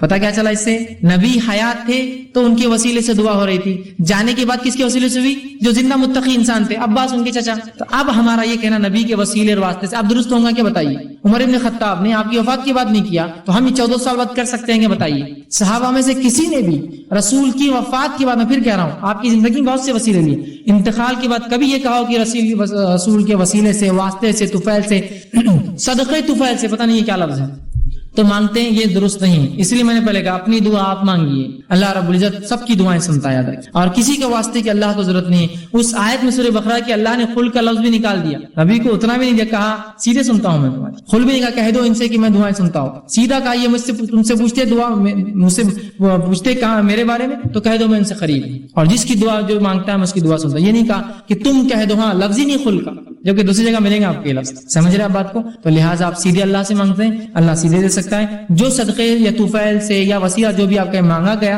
وہ آپ سن کی حیات اور زندگی میں تھا, اس کے بعد کبھی کسی صحابی نے یا تابعین سے یہ عمل ثابت نہیں. یاد رکھیں. دوسرا انہوں نے کہا کہ آپ صلی اللہ علیہ وسلم کا وسیلہ مانگنا کیسا ہے, تو اب وسیلہ نہیں مانگا جا سکتا, تب حیات تھے جب مانگا جا سکتا ہے, تو پھر آج کیا کرے. تو کوئی متقی نیک پرہیزگار شخص ہو, وہ بھی آپ کے لیے دعا کرے, آپ بھی اس کے لیے دعا کرے, تو بھلا انشاءاللہ جیسے یہ وسیلہ آپ لے سکتے ہیں. لیکن اب یہ کہنا نبی کے وسیلے سے درست نہیں, اس لیے کہ صحابہ نے کبھی آپ سے ان کی وفات کے بعد, انتقال کے بعد آپ کا وسیلہ نہیں مانگا. السلام علیکم. فیض بھائی, میرا پہلا سوال یہ ہے, آپ نے جیسے بتایا نماز میں دعا کر سکتے ہیں, فرائض میں یا انفرادی طور پر جب نماز پڑھتے ہیں, سجود میں, رکوع میں, قیام میں, تو اس میں یعنی کہ ہاتھ اٹھانا چاہیے یا نہیں. دوسرا سوال میرا یہ ہے کہ سلام جو دعا ہے, تو کچھ پرنٹ آؤٹس میں نے دیکھے مسجد میں لگائے جاتے ہیں, السلام علیکم اور السلام علیکم, یعنی کہ بتایا جاتا ہے ٹرانسلیشن اگر غلط کیا جاتا ہے تو وہ بددعا ہو جاتی ہے. تو عام طور پر السلام علیکم جو ہے تو وہی کہا جاتا ہے, اور اگر ہم لانگ ڈسٹینس پہ ہے, کسی سے اگر سلام کرنا ہے, بائکس وغیرہ پر ہے, تو اشارے سے یعنی سر کے اشارے سے, ہاتھ سے سلام کیا جاتا ہے, تو وہ درست ہے یا نہیں. اور میرا ایک سوال ہے, اگر تلاوت کرتے ہیں تو جو سجود کی آیت آتی ہے تو امیجیٹلی سجدہ کرنا چاہیے, کہ یہ بعض اوقات اگر آپ ایسے اوقات میں تلاوت کر رہے ہو جو حرام ہے, سجدہ حرام ہے, جیسا زوال کا وقت ہے, تو ایسی کنڈیشن میں کیا کرتے ہیں. بھائی کے پہلے دو سوال عنوان سے متعلق میں پہلے ان کا جواب دے دیتا ہوں. سب سے پہلی چیز تو یہ, انہوں نے کہا کہ جب نماز فرض و نفل ہو, ہم سجدے, رکوع, قیام میں دعا کریں تو کیا ہاتھ اٹھا کر کریں گے؟ تو یاد رکھیں آپ ہاتھ اٹھا کر دعا نہیں کریں گے, سوائے اس کے کہ جب آپ قیام میں دعا کر رہے ہو یا رکوع سے اٹھنے کے بعد کر رہے ہو, ان دو صورتوں میں آپ ہاتھ اٹھا سکتے ہیں, لیکن اس کے علاوہ سجدے میں نہیں. اس کے علاوہ بہت سے لوگ سجدے میں ہاتھ اٹھانا بولتے, سجدے میں کرتے ہیں تو الٹے ہاتھ رکھتے ہیں آسمان کی طرف. ہاں سجدہ ایسا ہوتا ہی نہیں, سجدہ ایسے ہی ہوگا, ٹھیک ہے. تو سجدے میں نہیں, قاعدے میں نہیں. آپ اگر دعا کریں اور قیام میں ہے امام, اور یا پھر اپنی انفرادی پڑھ رہے ہیں, تو آپ ہاتھ اٹھا کر سکتے ہیں اپنا سورہ فاتحہ ضمیر سورہ کے بعد, یا اس کے علاوہ سمیع اللہ لمن حمیدہ جب بولتے آپ اٹھتے ہیں تب آپ کر سکتے ہیں, اس لیے کہ یہ دو موقع پہ آپ سے ثابت ہے آپ دعا کرتے تھے, ٹھیک. اس کے علاوہ باقی اس میں ہاتھ اٹھانا آپ کو نہیں دعا کے اندر, ٹھیک. یہ آپ کا بہرحال پہلا. دوسرا آپ نے کہا کہ سلام کے تعلق سے ہوتا ہے کہ لوگ السلام علیکم, تو مسجد میں لکھتے چونکہ سلام دعا ہے, کہ اس کے غلط معنی ہونے سے کیا کیا ہو سکتا ہے, السلام علیکم تو تم پر موت ہو, مختلف چیزیں بہرحال ہوتی ہیں, اس کا کیا ہے. تو دیکھیے سب سے پہلی چیز تو یہ, ہم کوشش کریں کہ سلام جیسا ہے ویسا بولنے کی کوشش کریں, لیکن بہت سی بار کیا ہوتا ہے وہ روانی میں چلتا ہے, السلام علیکم مطلب وہ ایک روانی رہتی، ہر علاقے کا ایک طریقہ رہتا، مقصد اس کا سلام کرنا ہے، لیکن کوشش کرے کہ ہم پورے تلفظ الفاظ پورے ادا کریں السلام علیکم، لیکن ہوتا ہے غلطی ہوتی ہے تو ہم یہاں اس کا انٹینٹ مانا لیں گے، اس کا مقصد کیا. یقیناً کوئی آدمی کسی کو قتل کرنے کی بدعا نہیں دیتا ہے یا اس طرح سے نہیں کرتا ہے، ٹھیک ہے. جیسے کہ آپ صلی اللہ علیہ وسلم کے دور میں کچھ یہودی تھے، جب وہ آپ صلی اللہ علیہ وسلم کے گھر سے گزرتے تو کہتے السلام علیکم، تم پر موت ہو. تو عائشہ رضی اللہ عنہا تھوڑی سی جذباتی تھی، عمر میں بھی کم تھی، ایک مرتبہ جب کہا تو اٹھی اور کہا وعلیک السلام، تجھ پر بھی موت ہو. آپ سن کہا عائشہ ایسا جواب نہ دو، وہ بد اخلاق ہے تو کیا ہوا، تم بد اخلاقی مت کرو، ان سے جانے دو، ٹھیک ہے. لیکن بہرحال یہاں کسی کا مسلمان کا انٹینٹ دوسرے کو وہ کرنا نہیں ہوتا، سوائے اس کے کچھ لوگ ایسے ہوتے ہیں کہ بھائی یہ یہودی مسلمان ہے، مسلمان کو یہودی کہتے ہیں، ہاں اس کو کرو والا سلام جو یہودی آپ لوگ کرتے تھے، ویسا نہیں یاد رکھیے. تو اس کا انٹینٹ دیکھا جائے گا، کوشش کرے کہ السلام علیکم آپ پورا اس کو اپنے جیسا اس کا حق ہے ویسے کوشش کرے، لیکن اس کے علاوہ بدل بھی جائے تو میں سمجھتا ہوں اس کی نیت لی جائیں گی، نہ کہ اس کا جو ہے لفظی معنی کیا ہو رہا ہے. ٹھیک ہے جی. السلام علیکم، میرا سوال ہے یوم عرفہ کے دن جو لوگ روزہ رکھتے ہیں وہ کہاں تک صحیح ہے؟ بھائی نے سوال کہ یوم عرفہ کا روزہ، تو یوم عرفہ کا روزہ یہ سنت ہے، یاد رکھیے. آپ صلی اللہ علیہ وسلم فرمائے کہ حاجی جب عرفہ کے میدان میں جائے، جو 9 ذی الحجہ ہوتا ہے، تو تم لوگ روزہ رکھو، ٹھیک. اور یہ روزے کی فضیلت یہ بتائی کہ یہ 2 سال کے گناہوں کا کفارہ ہے، اور ایک روزہ جو 9، 10 یا 10، 11 محرم کا ہوتا ہے اس کی فضیلت یہ بتائی کہ وہ 1 سال کے گناہوں کا کفارہ ہے. تو یہ نفل روزہ 2 سال کے گناہوں کا کفارہ ہے. کسی نے ایک سوال کیا کہ کیا قرآن پڑھنے کے بعد دعا کر سکتے ہیں؟ تو دیکھیے ہر نیکی کے بعد دعا کر سکتے ہیں آپ. تو قرآن پڑھنا نیکی عبادت ہے، تو قرآن پڑھنے کے بعد بھی دعا کر سکتے ہیں. ہر نیکی کے بعد، نماز کے بعد نیکی، روزہ پورا دن رہتے تو روزدار کی دعا قبول ہوتی، عبادت میں رہتے، حاجی حج میں جب رہتا پورے دن اس کی دعا قبول ہوتی، مجاہد تو ہر عبادت میں جب بھی آپ ہو دعا کرنے سے دعائیں، تو قرآن بھی عبادت ہے، اس کے بعد آپ دعا کر سکتے ہیں. جی سر میرا نام سمیر ہے، I am from Bangalore, professional resolution expert. میرا ایک سمپل سا کوشچن ہے سر کہ جو انسان شرک پہ مر گیا، مسلمان تھا بٹ شرک پہ مر گیا، تو اس کے حق میں ہم دعا کر سکتے ہیں؟ First question. اینڈ دوسرا کوشچن میرا یہ ہے سر کہ رمضان مہینے میں افیکٹولی اور مطلب بڑی تعداد میں خاص کر کے عورتیں جو قرآن بخشتے ہیں، I know it's wrong actually but people doesn't understand, تو اس کے بارے میں وضاحت کرنا چاہتا ہوں کہ ثواب جاتا ہے ان کو، اس کے بارے میں. پہلا آپ کا سوال کیا تھا؟ سر میرا سوال تھا کہ جو لوگ کوئی بندہ مسلمان تھا بٹ شرک پہ مر گیا، تعویذ. پہلا سوال یہ کہ ایک شخص جو مسلمان تھا اور وہ شرک پر مر جائے تو کیا اس کے لیے دعا کر سکتے ہیں؟ ٹھیک، مسلمان تھا وہ لیکن شرک کرتا تھا، مختلف اللہ سے دعائیں مانگنا ہے جو بھی کرتا تھا. تو پہلی چیز، اگر ایسا مسلمان جس کے بارے میں آپ کو یقین ہو کہ وہ شرک پر مرا، یقین ہو، تو اس کے لیے پھر دعائیں مغفرت نہیں ہو سکتی، اس لیے کہ اللہ رب العزت نے کہا کہ ایک مومن مسلمان کہ جو مومن کو زیبا نہیں ہے کہ جو مشرکین کے لیے دعا کرے. آپ صلی اللہ علیہ وسلم نے جنازے کی نماز جو ہے عبداللہ جو ہے بن سلیم کی جو ہے منافق کا سردار پڑھائی، اللہ نے کہا ایک مومن کو جائز نہیں. دوسرا جو ہے ابراہیم علیہ السلام کا جو واقعہ جو صحیح بخاری میں آتا ہے، اس میں ہے کہ ابراہیم علیہ السلام نے ایک دعا جو ہر نبی کو دی جاتی ہے، ابراہیم علیہ السلام نے وہ دعا استعمال نہیں کی. ابھی قیامت کے دن آپ سے فرماتے دعا استعمال کریں گے، کہیں گے اللہ تو دنیا میں ہر نبی کی ایک دعا سنتا ہے، میری ایک دعا دنیا میں باقی تھی، تو اب سن لے کہ میرے والد کو جو ہے جہنم میں نہ ڈال، مجھے رسوا مت کر لوگوں کے سامنے. تو اللہ کہے ابراہیم کیا تجھے نہیں معلوم میں نے جنت مشرکین پہ حرام کر رکھی؟ تو ابراہیم علیہ السلام کو رسوا نہ ہو بول کر اللہ ان کے والد کی شکل بدل دیں گا اور ان کو بچھو بنا دیں گا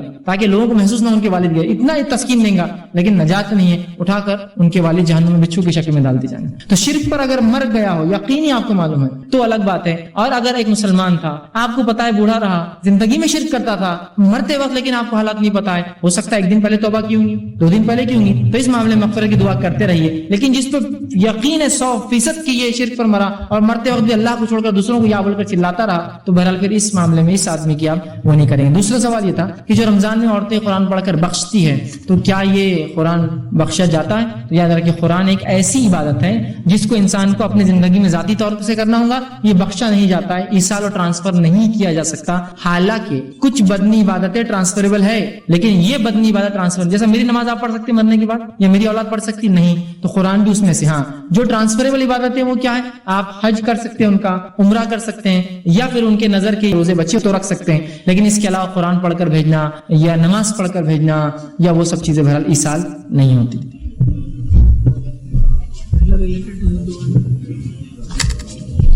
ایک سوال کیا والدین کے قبر پر جا کر دعائیں کی جا سکتی ہیں؟ اگر ہاں تو کون سی دعائیں صحیح حدیث ثابت؟ دیکھیے والدین کی خبروں پر یا کسی مومن کی خبر پر یا قبرستان سے گزرے تو آپ ان کے لیے دعائیں مغفرت کریں، جس کے لیے آپ کو عربی الفاظ کی ضرورت نہیں. اللہ ان کی مغفرت کر، ان پر رحم فرما، ان کی جنت میں جو درجات کو اعلیٰ کر. ٹھیک ہے، تو یہ دعائیں آپ خبر پہ جانے کے بعد جو ہے کر سکتے ہیں. اس کے علاوہ بھی سنت سے بہت سی دعائیں ثابت ہیں. اگر آپ کو سنت سے ثابت مستند دعائیں دیکھنا ہے تو کم و بیش 300 مستند دعائیں جو ہے علامہ قحطانی نے اپنی کتاب حسن المسلم میں جمع کی ہے. کم 300، اور یہ ماشاءاللہ ہندی، اردو، انگلش تمام بہت سی زبانوں میں آ چکی ہے. وہ پاکٹ سائز کتاب ہوتی ہے، ضرور خریدے، جیب میں رکھیے. اس کوئی مستند دعا چاہیے، کوئی مسئلہ ہے، پوری فہرست ہے، کھولیے، اپنا پڑھیے اور جیب میں رکھیے. یاد کر لیجیے، اچھا ہے، یاد نہیں ہوتی تو پڑھیے، ہمیشہ جیب میں رکھیے. تو وہ کتاب لے لیں، انشاءاللہ اس میں تمام یہ دعائیں انشاءاللہ آپ کو مل جائیں گی. اگر کسی خاتون جس کے گھر میں اسے پتہ چل جائے کہ ان کے گھر میں حرام مال آتا ہے اور اسے دوسرے کے ذریعے کوئی جگہ نہ، دوسرے کے پاس کوئی جگہ نہ ہو جانے کے لیے، تو اس حال میں وہ کیا کرے؟ دیکھیے، عورتیں چونکہ ماتحت ہوتی ہے مردوں کی، اور یہاں حرام مال سے مراد 100% حرام ہے. یاد رکھیے، تھوڑا بہت نہیں. جو ایسا ایک انسان جاب کرتا ہے، تنخواہ بھی آتی ہے اور رشوت بھی لیتا ہے، تو یہ حرام مکس ہے. مکس میں کوئی مسئلہ نہیں، وہاں آپ گمان کریں گے اچھے سے میں کھا رہی ہوں یا پی رہی ہوں. لیکن چونکہ ایک عورت ہے، اور اگر 100% بھی اگر حرام آ رہا ہے تو ایک عورت ماتحت ہوتی ہے مرد کے، تو ظاہر سی بات ہے گھر چھوڑ کر نہیں جا سکتی. والد سے گزارشات کر سکتی، چونکہ لڑکا تو ٹھیک ہے بالغ کما لیں گے، لڑکی تھوڑی کر سکتی.